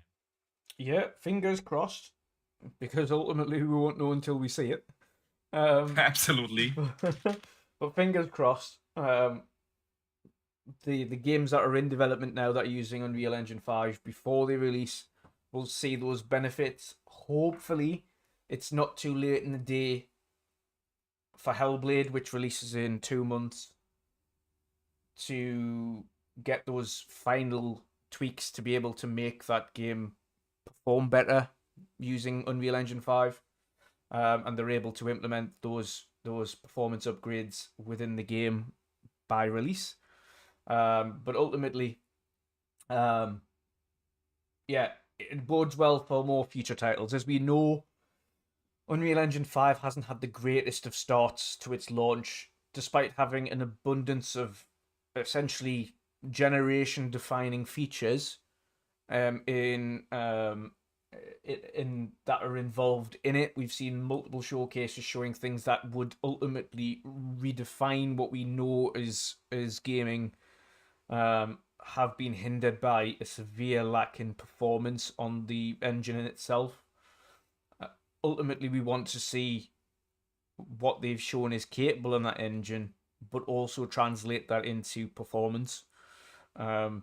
It's all well and good having all of these fancy bells and whistles, but if your games are releasing with these bells and whistles included and it's barely hitting 30 frames, that's not a good look. And then having to severely hinder the fidelity because, unfortunately, the performance is that bad. And that's what we've seen with a lot of Unreal 5 games this gen. So hopefully this ends up turning those poor releases into potentially solid releases going forwards, and seeing a lot more of these Unreal features included. You're muted. Thank you. Caught you before you got in a roll. Before I get my rant started. Yeah. No, see, of course, Unreal 5 will, if Unreal 5 is fully utilized, with Nanite and Lumen and MetaHuman and everything it provides, it will still be a super resource hungry engine. that's just what it is. But seeing Epic actually really make great progress on the performance of it is great, and it will be good for us gamers. I doubt that Hellblade 2 will already have 5.4 with the reduced GPU time implemented, but hey, maybe I'm wrong. Yeah. Maybe it's just a compile again button and all is done. Nevertheless, it's really good to see that Epic takes it serious, and yeah, of course we will all need new hardware. One more reason to get proper mid-gen upgrades or next gen earlier than later. But yeah, some good stuff there. Some very good stuff. Dutch, Dragon's Dogma 2 Yes. comes out in 2 hours. Unless you're in New Zealand or you've taken the Unless quick you're plane ride. already in New Zealand. Yeah. If you are in our region. Yes. Yeah. Yeah. And reviews have been very, very, very good. Yes. A lot of 10s, a lot of high 9s out there. Game is looking to be an absolute blast. What are your thoughts on the reviews, man? Yeah, I'm looking forward to being my first Dragon's Dogma. I've seen nothing but high praise from everybody who's played it. It really does look a load of fun. It definitely looks right up my alley. The only reason I haven't played Dragon's Dogma 1 was because I don't have the time to go back and play it. I simply don't. I'm going to finish Rebirth and jump straight onto Dragon's Dogma 2. It looks really interesting. I've created my characters now. I've got my Viking-esque warrior already drawn up. It had a couple of beards there, kind of the same-ish, much shorter than mine. He was like down to here, but it did have braids and things in, so I'll let them off. Yeah. They've kind of got the Viking thing going there. On top of that, got my companion sorted as well. Went for a female companion, an archer. But yeah, from what I've seen of the game, from the reviews, from those who have played it, including Fantoser, is currently playing it right now in New Zealand. He's loving it. He said it's absolutely amazing. So I cannot wait to get on it myself as well after Rebirth. What about you? Yeah, man, I'm super excited. I loved the first Dragon's Dogma. I mean, it's been 10, 11 years since I played it, but I remember it very, very fondly. And I like what I'm hearing. You know, a lot of improvements made to the NPCs. Combat is apparently really, really good, and it's still very combat focused. I think that's one of the things that already with the first one was very distinguishable to comparable high fantasy RPGs, you know, your likes of Skyrim or The Witcher. Yes, there's combat in those games, but a lot of the gameplay is built around character building, world building, storyline, and so on. And since and there is a story and everything in it, but it is way more combat focused. And they continued with that. Some epic scenes in there. It looks beautiful. The only thing that apparently is an issue is, of course, again, the performance. And it's not just console this time. It's also apparently struggling on PC. Yeah. The performance. I mean, it looks dropped that gorgeous. The draw distance is insane. Huge open worlds. There's multiple open worlds actually in it, and yeah, it's really resource hungry. Other than that, I cannot wait to play it, man. I'm super excited. Let me briefly change the gameplay. I've changed mine like 6 times over now because I've just got a bunch of small gameplay stuff to show.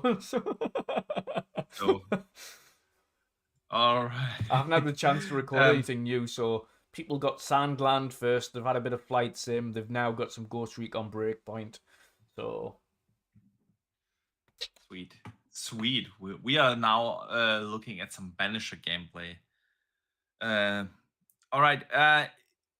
Dutch, before we get to the community questions, really quick, one other thing that was announced, and when I read this, I immediately thought of you.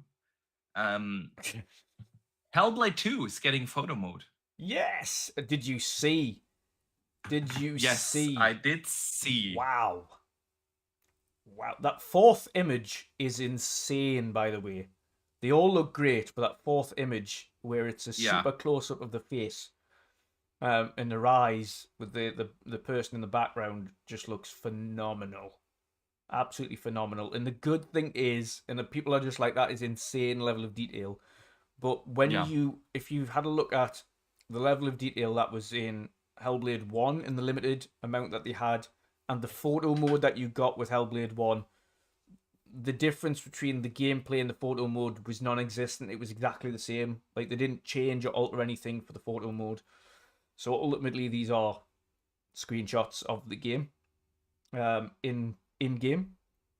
So it looks phenomenal, and I'm glad to see we're getting a day one for photo mode as well. So I will be abusing the photo mode. Happily. And I hate it because a lot of games do this these days, that they patch in the photo mode like 3 months after launch It's or free so. marketing. It's free marketing, and everyone has played the game already. And usually, you're not doing another playthrough simply for photo mode. So yeah, man, I'm excited. And like you said, the level of detail is just absolutely nuts. This is gonna set a new standard in terms of visual fidelity, in terms of animation, in terms of texture quality, and simply believable or photorealistic, close to photorealistic graphics. Speaking of close to photorealistic graphics, what did you make of Amy Hennig's announcement of the new Marvel game? Oh yeah, we had that as well. The Rise of Hydra. Yeah, 1984 or whatever it was called. Yeah. Actually, I really liked what I've seen. I'm a huge fan of the Uncharted series, and Amy Hennig, obviously being the lead writer in 1 to 3, played a huge part of this. And I mean, she hasn't put out a game since, right? She worked at EA. Her Star Wars game, that also looked phenomenal, by the way, was cancelled. She left. Now she founded her own studio, and they're working on that Black Panther meets Captain America game, Rise of Hydra. This was rendered actually in Unreal 5.4, by the way. Yep. Yeah, in real time. So it's not CGI per se. It is rendered in the engine using all the in-game graphics. It looked very CGI-like, and that just tells you how good this engine is and how good the quality of the usage of this engine will be in the game. So I really liked what I've seen, and of course, we have still no idea what the gameplay will actually be, but of course, we all assume it's gonna be an Uncharted-like game, an action adventure, probably a linear story, linear worlds. Nonetheless, visually, that's phenomenal. what a lot of these Marvel games need, by the way. None of these hyper expansive worlds. We don't need all of that for these. What we need is some good linear story games for these that are going to take off. Now we saw that with Jedi Survivor, and that was although that went slightly larger, it's still ultimately, in terms of its linear story, was what that franchise needed. It needed something like that in order to get a little bit of nuance back to it, and ultimately a game like this is what Marvel needs, a more linear approach to it again, for all platforms, and I don't mean just Spider-Man, which is limited to one platform. Yeah. But one thing I always say, same with all of them, yes, it is an engine, but let's wait and see what the gameplay is like first, please. I know it looks super pretty, but that is the cinematics. We don't know how it's going to play or perform, and how that translates. That is true. So that is true. But it looks phenomenal in its some of its parts, and we'll have to give the roses where it's due so far. It's ultimately still alpha. We'll wait and see what it turns out to be in its full. But again, what we spoke out before with regards to Unreal, if it is providing that performance boost that the engine so sorely needs, then this is the kind of stuff we should expect from the engine going forwards. yeah, I agree. I think, I mean, for a first reveal, other than the little teaser trailer we got last year, where they basically put on the logo and said, "Okay, we're working on a Black Panther Captain America game." For a first reveal, rendering it in engine, setting up the tone for the game. We know now what kind of art style they are going for. We know the tone of the game. We know the title that reveals, okay, Hydra is going to play a big role, of course, and everything. For that kind of first initial reveal, I'm totally cool. At least it wasn't CGI; it was rendered in engine, so I'm completely fine with that, and I cannot wait to see more of it coming out in 2025. Would be interesting. It would be for 24, 25, a pretty short development cycle. Yeah. But yeah, man, I'm excited. I really liked what I've seen. Saying that though, if it's a linear game, then that would also point to a shorter development cycle. You would think so, right? But then Hellblade took them still 7 years. Yeah, but I mean, yeah, there are. I would say shave off a year for a studio closing and the beginning of it. In 6 years. Yeah, but even the beginning of it, they had a whole new studio built for them when they come on board. So they had the baseline stuff started. It's probably about 5.5. You can always find excuses. At the end of the not day, so much games excuses, take a but lot of time. Yeah, and it really isn't just for open world games. Yeah. But really in terms isn't. of it's not not a 7-8 year cycle though. That's when you're starting to get into the long. But what you're kind of gonna end up expecting anyway, even now, is development cycles will be between 5 and 7 years. That's kind of what it will be. I mean, for a lot of those games, we are now at 6 to 7 years. Yeah. I mean, come on, Fable has been in development 7 years now. Yeah. Well, by the time it will come out, it will be 8 years. Yeah. But that's, I know it's open world, but no, I meant we should theoretically see something with regards to its release potentially this June. It's not far off being finished, to be fair. They've said it themselves. It's complete. They've done a full playthrough of it. Yeah, they have, and that was more than a year ago. But I still don't believe that Fable is going to come out this year. It's going to be next year. But yeah, I think we will see it in June again. Yeah. This time with a little bit more continued gameplay. And I think that they will announce a release for 25. Yeah. No specifics, not like fall 25 or something. Yeah. And the June showcases are not that far out. It's 2 months. Not at all. Yeah. And then we can look forward to thinking, months. okay, what from this June showcase we're going to see at Gamescom? Exactly. And play there. And I've just Sante's message in the DMs, by the way. He's booking his hotel now.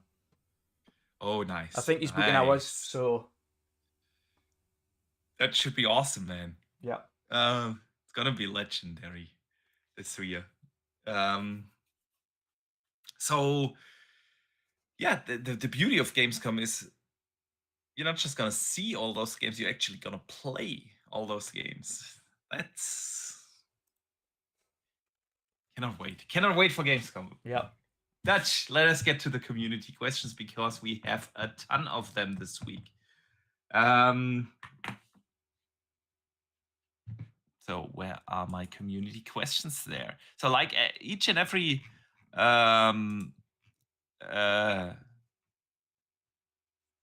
Wednesday, you can write in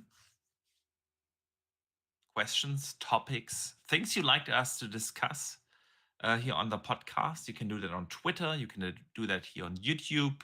Send me DMs, send Dutch DMs. However you want to contact us, send in your topics and questions. And this week, we got a lot. Omitoni writes in and says, what live-action movie, anime, or TV show would you love to see made into a game, and what studio would make it unlimited budget?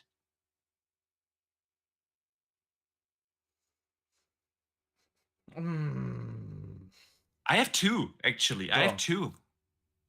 So the obvious thing that comes to mind is always Mandalorian. How can Mandalorian not have been made into a proper game?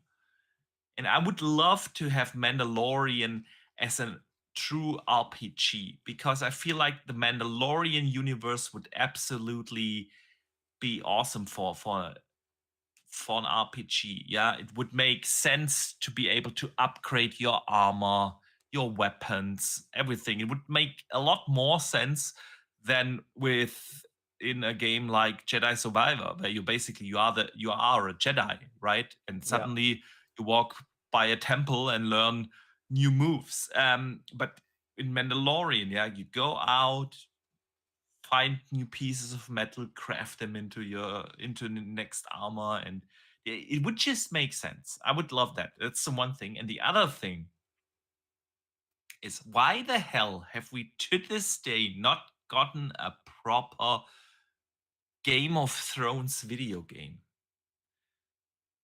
Yeah, House of the Dragon just earlier today. I don't know if you've seen. They launched the trailers. We've not gotten a proper game set in that universe. We had the Telltale game, which actually was good, but it's kind of this Telltale game. I want a full-fledged Game of Thrones game,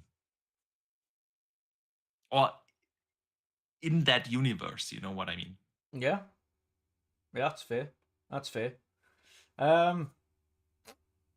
I think one of the ones that I want to see revitalized that we haven't seen for a while, and wasn't even done to that of a great degree when it's originally released anyway on multiple versions, was a new Deadpool, but featuring Ryan Reynolds as the voice actor for Deadpool, and give him full reign as to what he says, and have that many different responses that he can come out with, like he does in the outtakes of the game, that they're just absolutely random, and he can say these responses at random throughout the game, but have a full tilt, semi-linear game in there, like a smidge exploration, but mostly just linear, proper, full-fledged game for Deadpool again, in the kind of vein that we've seen with the likes of the 1948 or whatever it was called, one that Amy Hennig just shown off, like that polished kind of linear story game with Deadpool, but quality, just hilarious. I'd love that. Yeah, that would be sounds fun. Fantastic. And then my World War geek would like to see more on a sim side, but finishing watching the likes of Masters of the Year, where we saw Steven Spielberg and Tom Hanks create a fantastic depiction of the 8th Air Force in World War II, would be a full World War II kind of combat flight simulator again, but that had a story / campaign segment that kind of drew on the brutalities a Crimson Skies type of game. Yeah, Crimson Skies type of game in that universe. Yeah. but with like a heavy on the actual story, and obviously it's like scripted scenarios on these missions, and they're brutal, and you see some really brutal things going on, and but something that really draws on that and shows it and kind of depicts what it is in that. We haven't had anything close to that ever, really. We've seen some very brief scenarios in certain like older Call of Duties where they've shown kind of certain segments in cutscenes, as it were. Yeah. But you've never actually seen something as a campaign format of that. And I'm just a massive kind of World War II, specifically Air Force and an airplane kind of fanatic, as it were, with my family being part of the Air Force, both on Axis and Allied sides. So, yeah, that's something that intrigues me, and I'd love to see represented properly in an actual game. Yeah, that would be cool. FRSX7974 writes in and says, "Hi, do you still think it's possible to see an Xbox store on PlayStation?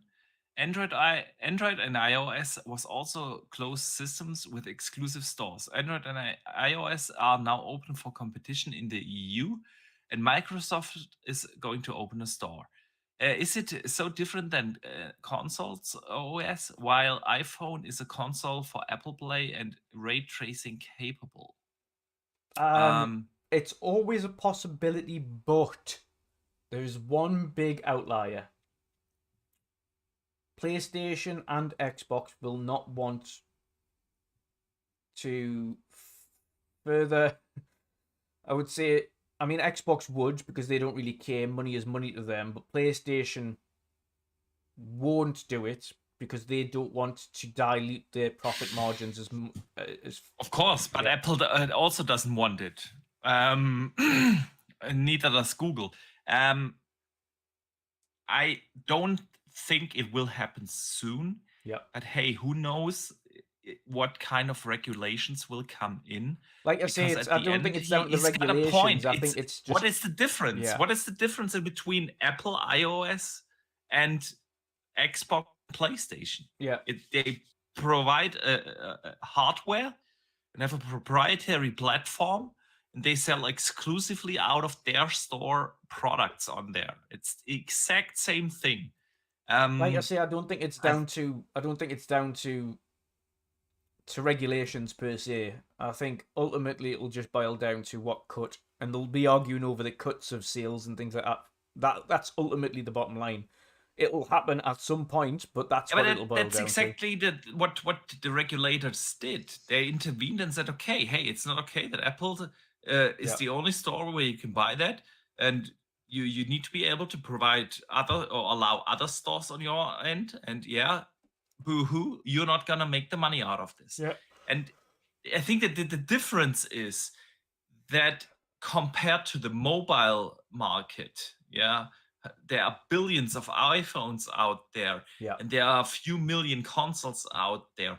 I don't know if the regulators would look at it different. Yeah, I think they might as well, because of just as much as it is these consoles have a significant market share in the console market, in the grand scheme of things, like you say, compared to mobiles, where Android makes up the overwhelming majority of the mobile market, and iOS takes up in itself, Apple is the most popular brand of mobile. There is, like you say, billions of users there, like billions across the whole market range of all varying sizes and types. Whereas in console, you're talking not even between all three of them, not even 500 million. Agreed. So it's a different market. That's a very different market, but and I think all platforms in that scenario will always say, listen, like, it's hard enough to sell these products as it is anyway. We do need some features and software that remain exclusive to these in order to sell them. Yeah, to sell them. Ultimately, it's not like a phone. You don't buy a phone for the software. outside of, okay, I like iOS versus I like Android. Ultimately, what we're talking about when it comes to the software is what is on the phones as outside of the operating system. Nobody buys it because you can get a game on Android, or buys an iPhone because you can get a game on iPhone. They buy it because they like the phone better, or they like the camera better, or they like the sound better, or the screen better, or whatever it is. It's always to do with what the hardware does. Whereas the consoles, to a level, rely on what software is on each platform in order to shift it. And we've been talking about it recently with the whole Xbox going third party malark. And we all stand firm in the thing that, although ultimately we think at some point most games will be playable everywhere, there will still be a need to have exclusive software on the platform in order to sell the hardware. Otherwise, there is no requirement for the hardware anymore. Yeah, agreed. Ninja Scroll 30 writes in, as Xbox gamers have a killer lineup for next month's Game Pass. Apart from knowing new IP coming throughout the year, 2 games each from you both under the radar that you have played, you like the community experience. What would they be? Basically, what are your 2 secret hidden gems you would recommend? Ooh.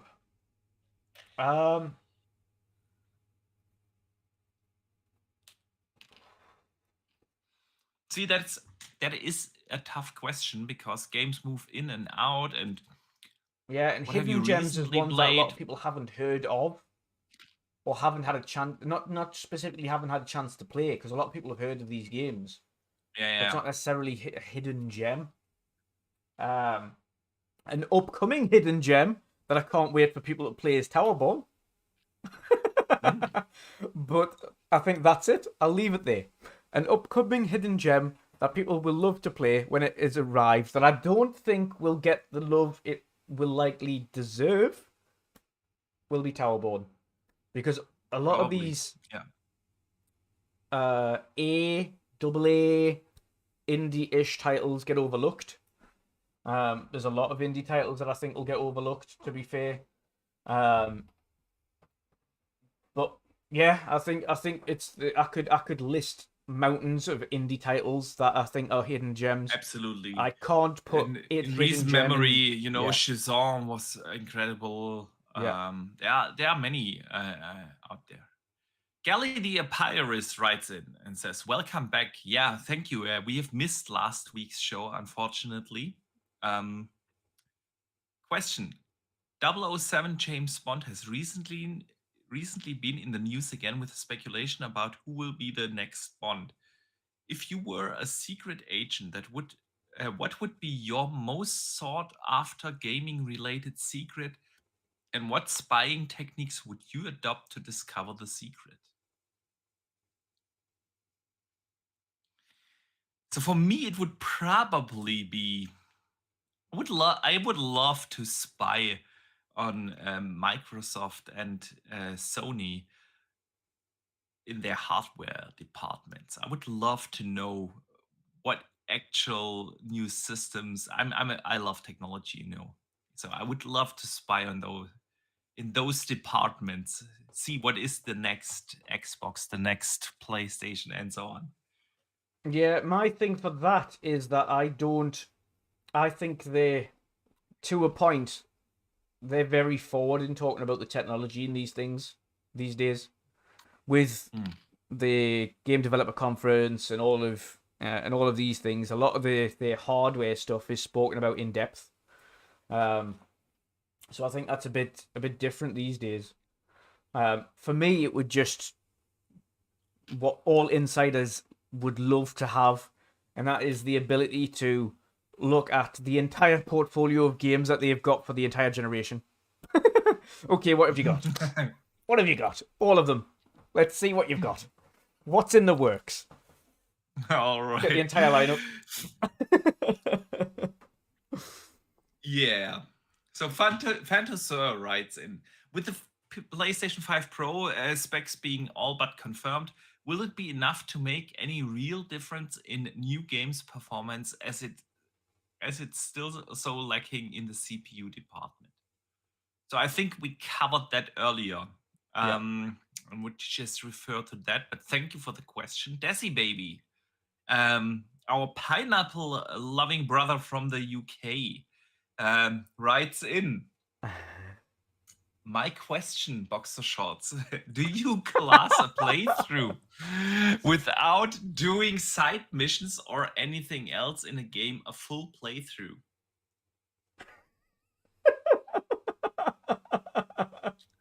You know why he's asking this question. I do. Boxy likes to complete the story and put the game down. And that's I wouldn't Boxy's, say that. I wouldn't say that. I do a lot of side missions on the way. What I'm not doing is like achievement hunting. You're not doing a full completion. You're doing campaign and some sides. I do side quests, I do main story, and that's it. What I'm not doing is I'm not running around searching for artificial collectibles, and like jumping on one leg, singing "Kumbaya" and shoot a guy in the head 3 times. I'm not doing those kind of things, and to me that's absolutely okay. And I still consider me doing full playthroughs of a game by doing side quests and main story. But yeah, I know he loves to go for the trophies and the achievements, but it's not for everyone. This is the funny thing. Like, everybody's version of a completion is entirely different. And what they class as finishing a game is entirely different. Obviously, depends on what game it is. I've always said that as well. If it's the likes of a Final Fantasy for me and Dazzy, we'll finish that to utmost completion where possible. Certain games, you're like, okay, like I don't have time to finish everything, so I'm just going to finish the campaign, do a couple of the side quests, and I might come back to it, but ultimately you never do because there's just too much to play. But then other games, like I say, you absolutely love and you want to milk it for everything, like you have for The Witcher, and Skyrim, for instance, and other people have done that as well. It depends ultimately on what it is, but I still don't look at achievements, and I have no idea how many game points I got out of The Witcher, and I've done 5 full playthroughs, including the side quests and everything, and DLC. Still don't care. I just don't care. I want to play the actual content. I don't want to do some weird artificial trophy hunting or achievement hunting. I want to enjoy the actual content that the game provides, and I'm fine with that. Banto says, isn't that an achievement in Far Cry 6 Kumbaya edition?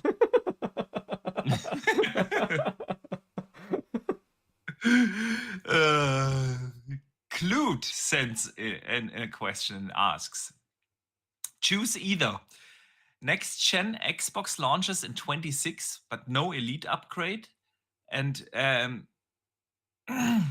or next gen Xbox launches in 2028 with an Elite upgrade launching in 25. And how long do you think cross-gen will be a thing into the next gen? I'd prefer to get an Xbox portable mid-gen, to be honest. So we're always going to have the problem of... It depends. Yeah. It's not an easy answer. It depends on what the mid-gen upgrade, the Elite upgrade would be. Yeah. Right? If the Elite upgrade would be substantial and worth getting, I'd be cool with them launching next gen in 28, because then I get new hardware in 25, have that for 3 years, and be cool with it. If next gen Xbox is the handheld, or will provide us with a handheld, I'd rather have that sooner than later. Yeah. because I love handheld game. So I would agree with that. And with regards the cross-gen thing, I think Xbox's cross-gen mentality this gen was a bit better, and it was like a year and a half, almost 2 years before they started cycling out of cross-gen. And I think that's probably as long as you can do it. I think at some point you have to force people onto your next model. yeah, And I think that was the thing that kind of hindered PlayStation, which, as you'll see now, they have a palette of games. Well, they don't have any palette of games because all of the ones that are in production are PlayStation 5 only and not cross-gen, because all of the Yeah. cross-gen titles have been and gone now. And the last PS5 only games you saw were Returnal and Returnal, Helldivers, and Spidey 5. Spidey 5? Spidey 2. Spidey 2. Ragnarok was cross-gen. Horizon was cross-gen. Like, a lot of their initial big games, their big ones, were cross-gen.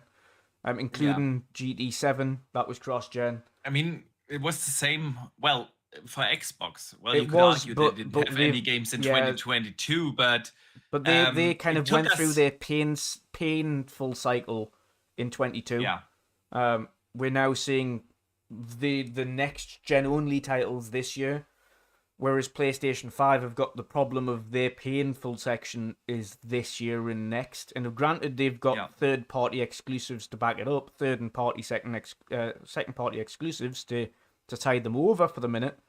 From a first party perspective, they've got nothing. And that's their issue. That's their from Yeah. a first party perspective, that's their pain, where their cross gen is no longer holding them up, and now they've got a big open space where they've got nothing from a first party perspective, and then we'll start to see current gen only. yeah. I mean, given the architectures of last gen console, and this gen console, and probably next gen console, Yeah, it's all x86 architecture. It makes sense to stretch out cross gen because the games are built to scale anyway. Because Yeah. all of those games are developed at the same time for PC, where you also scale across multiple hardware configurations from very, very, very, very low tier to very, very, very high end. Ultimately, And, Boxy, I want to say something quickly. Ultimately, what I'd like to see, and it's strange having to say this, but do what Hogwarts Legacy did. Release the one that it is built for first. So they released it for the Series X and S first. Yeah. Then they went back and months later released the 1 and 4 versions, because they went, okay, what can we do from this and still make it a game that's worth playing on the 1 and 4? And ultimately they Yeah. refined it down to a point where they optimized it for the last gen as opposed to the opposite way around. If they're going to do cross-gen, I think that's the way to do it. Whilst I agree with that, I don't think it will be a financial success for almost every game. Not every game, Harry but that's a Potter- good way of doing it, I think. Hogwarts could do it because of the Harry Potter IP. Yeah. Because it simply will sell by putting the Harry Potter logo on the box front and put it in stores. Yeah. So it could work for such a game, but for most games, I don't think that this would be a business-wise I mean, to be fair, you smart could thing to do. You want the game to be available almost everywhere when the hype is high, and the hype is only high for a couple of days or weeks after launch, and then it's gone. And releasing a game for last gen 3, 4, 5, 6 months later, there's no hype. It won't sell. So while I do totally get what you're saying, I don't think it's going to be a success on the business side of things. And I also believe that next gen, the cross gen period will even be longer because of the way how the architectures are compatible, because of the ways how those consoles are now built to be backward compatible and everything, and also because the entire strategy of the console console business is now changing, with all games coming now to PC as well, and Yeah. now Xbox going third party, and Sony following a similar approach, with more day one releases and everything. The console business will work on, okay, how can we bring that software that was used to build for one particular box to as many devices as possible, and hence cross-gen will be even a longer period. Whether we like it or not is a different discussion, but I believe that's going to happen. Mongalo Moloko writes in, as gamers, we always cry for new ways to experience games, but we keep getting high fidelity graphics with these new consoles. I can say VR is that next big step in gaming. How do more people get to experience VR? Shooting in VR is like you're in the game. Ultimately, until there's more models like the Quest Pro, where it is completely wireless, they're high fidelity, and they have a lot less motion sickness to it, because it's still, regardless of how great they are at the moment, there's still a lot of people suffer from motion sickness whilst wearing them. Until they cross that bridge and more of those headsets come out that have a wireless experience that is high fidelity and almost nullify motion sickness, it will not be that. It's a niche market because of it. We'd love to be in a realm where it's like Ready Player One, but ultimately we're not in that space yet, and it's probably going to be a while until they get to it, because there's a lot of human factors behind VR that stops it excelling beyond that.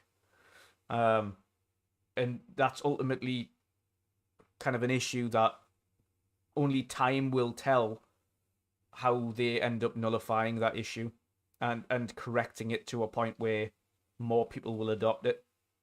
Also, the price tag really dictates. Yeah. It really does dictate. When you're talking about some of these, absolutely, the best models available that will give you the best experience, they are still like anywhere between 600 to 1200 plus for the best models on the market that will give you that refined experience. There is no gateway model that is worth jumping into. There isn't. Even PlayStation's best version is more expensive than their console, so it automatically makes it an expensive option as opposed to a buy-in. Agree. With VR, as immersive and great as the experience is, it has a couple of issues. The one thing is definitely the price. Yeah, you have to have a beefy PC to support a beefy and expensive headset. And even on console with PSVR 2, it is expensive. It's an expensive experience. And that limits, of course, the market, because not everybody has the ability to invest a lot of money, that much money in it, or is willing to, because not every gamer plays 8 hours a day. That's the one thing. The other thing is you have to have the space and rooms for it. Sitting in front of my desk here, I wouldn't be able to play properly VR here. I have everything around here would hit the screens. I would do that. You have to have space. You are almost too immersed. I had a VR headset and I sold it because I never used it, because I didn't see my kids coming into the room and walked over them and stuff like that. That's just what VR gaming is. And at the end of the day, VR is a great experience. There's no doubt, but it is very you are very limited in how you can use VR, and so but he's right. We always want new experiences, and it is a different experience to play VR games. DSP, aka Sin, writes in, Hello, Boxy. Here's the question for the week. Do you think it would be a good idea for Xbox marketing to conduct street level surveys in various regions so they can get a clearer indication of just how few people in the mainstream market do not know about Game Pass, what it does, and what it offers? um, I mean, if they marketed it correctly, then more people would know. But slapping it on a dashboard of the Xbox isn't enough because people just turn the Xbox on, play the game that they want to play, and turn it off again. They don't look at the advertisements, they don't care. They're used to seeing advertisements around them every day on every platform they go onto, whether it be their mobile phone or on the TV, etc. Adverts simply, in terms of adverts on in your handheld device or on there, you don't look at them, you just go, that's the game I want to play, that's what I'm playing.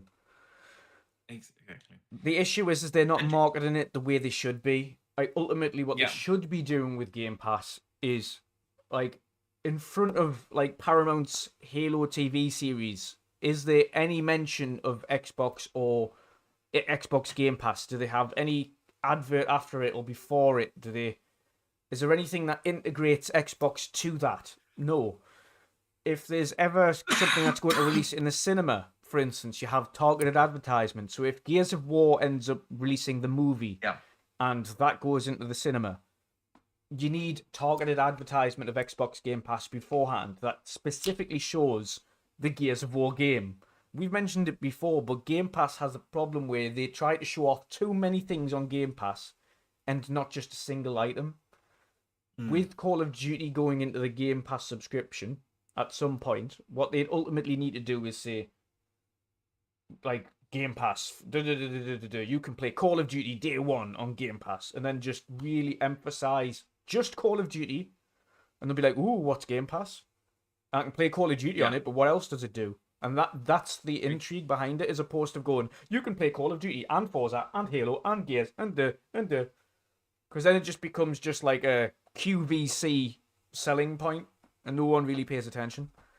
You need to have a target audience for targeted things. If, for instance, you end up with FIFA in Game Pass, like it does every year, and you've got the World Cup tournament, or you've got the Euros like we've got this year, then you put a Game Pass advertisement on there. You can play FIFA 24 with the World Cup expansion on Game Pass now. Boom, there you go. Straight away, they go, oh, I can play FIFA 24, and it's got the World Cup expansion on Game Pass. Sweet. Yeah. That's the kind of targeted advertisement they need to do, but they don't. See, we talked so many times about the lack of marketing and brand awareness. I mean, his question was particularly in regards to need they to do more market research to know how little their brand is known. And I would be honestly surprised if they didn't know. Yeah. But they, for some reason, they don't care. They still believe it's a good idea to have a great product and not let people know that it exists. There has to be a reason for that. They make that decision. They have made that decision for many, many, many years. Yeah. The only time where they slightly advertised the Xbox was during the 360 days. And they have made the decision, and I would be surprised if they didn't know that they don't have any brand awareness outside of the US. I mean, we didn't do a show last week, but last week we got the latest console sales for for February. This year, console sales went down almost 50% for Xbox. Here in Europe, and yeah, it's in months like this, they get outsold 10-1, and I think they know that it's not because everyone knows how good of a product they have. Yeah. But they know that, okay, people just don't know we exist, but we don't care. So that's why I always say I don't believe them if they talk about we want to reach 3 billion gamers. You're not reaching 3 billion gamers by having a product. reaching 3 billion gamers by letting people know that it exists, and that's been the strategy for more than a decade. Yep. So, but hey, they still make a buttload of money. So, what do we know? You know. But Dutch, with that, I want to come to an end of this show. It has been a blast as always. A big shout out to our community for hanging out with us here, having great conversations in the chat, and of course, for simply being here, giving us your time and your ear to talk about gaming. It is always a blast. And of course, a special thank you to all the super chats that came in. We truly do appreciate the support. And of course, a big shout out to all the channel members that support over there. Dutch, let everyone know what you've coming up. Yes. So now I'm back to the grind again. I want to say, I don't know whether or not it's Windows 11 or whether or not the refresh has done it well, but the maximum OBS has used throughout this entire thing has been 2% of the CPU. And a lot of the time it's been below 1%. So it's super improved the performance of OBS. Hallelujah. No frame skipping or anything like that. So it's been a much smoother show on my end this week as opposed to previous couple of weeks. But same as you, Boxy, massive shout out to the super chats. Unbelievably generous from Face23 BKMY this week with almost $100 in super chats, which is insane. So thank you very much. Shout out to member chats as well on there. Much appreciated. And the awesome community that stopped by and just chat as well. Appreciate you. Of course, we wouldn't continue to do this if we weren't enjoying it and had you awesome guys stopping in and talking to us every week as well. So yeah, for me, reviewing Bulwark, reviewing a couple of other preview things in the background, but also really getting into the Community Indie Showcase, which is on the 27th of April this year. I was going to release a trailer on Sunday, but I was not in any way, shape, or form fit enough to finish that product off. So that'll be this Sunday instead, the trailer for the official announcement of date and times, etc. But yeah, look out for that. But other than that, I'll be continuing going back on stream and playing Rebirth, and catching up with gaming and anything in the likes. But yeah, it's been a blast. It's been a blast as always. It has been a blast indeed. So yeah, guys, we hopefully will be back next Thursday. I'm out of town and I'm not sure if I will be back in that time. Thursday, but I'm not sure if I'll be back in time. So it could be that we have to do the podcast next week on a later day in the week. We have to discuss this, Dutch, and we will of course let you guys know. But other than that, again, a big thank you. Have a great rest of the week, and of course an awesome weekend. Dragon's Dogma is around the corner. We're all gonna enjoy that. And yeah, I see you guys in the next podcast. Later. Bye.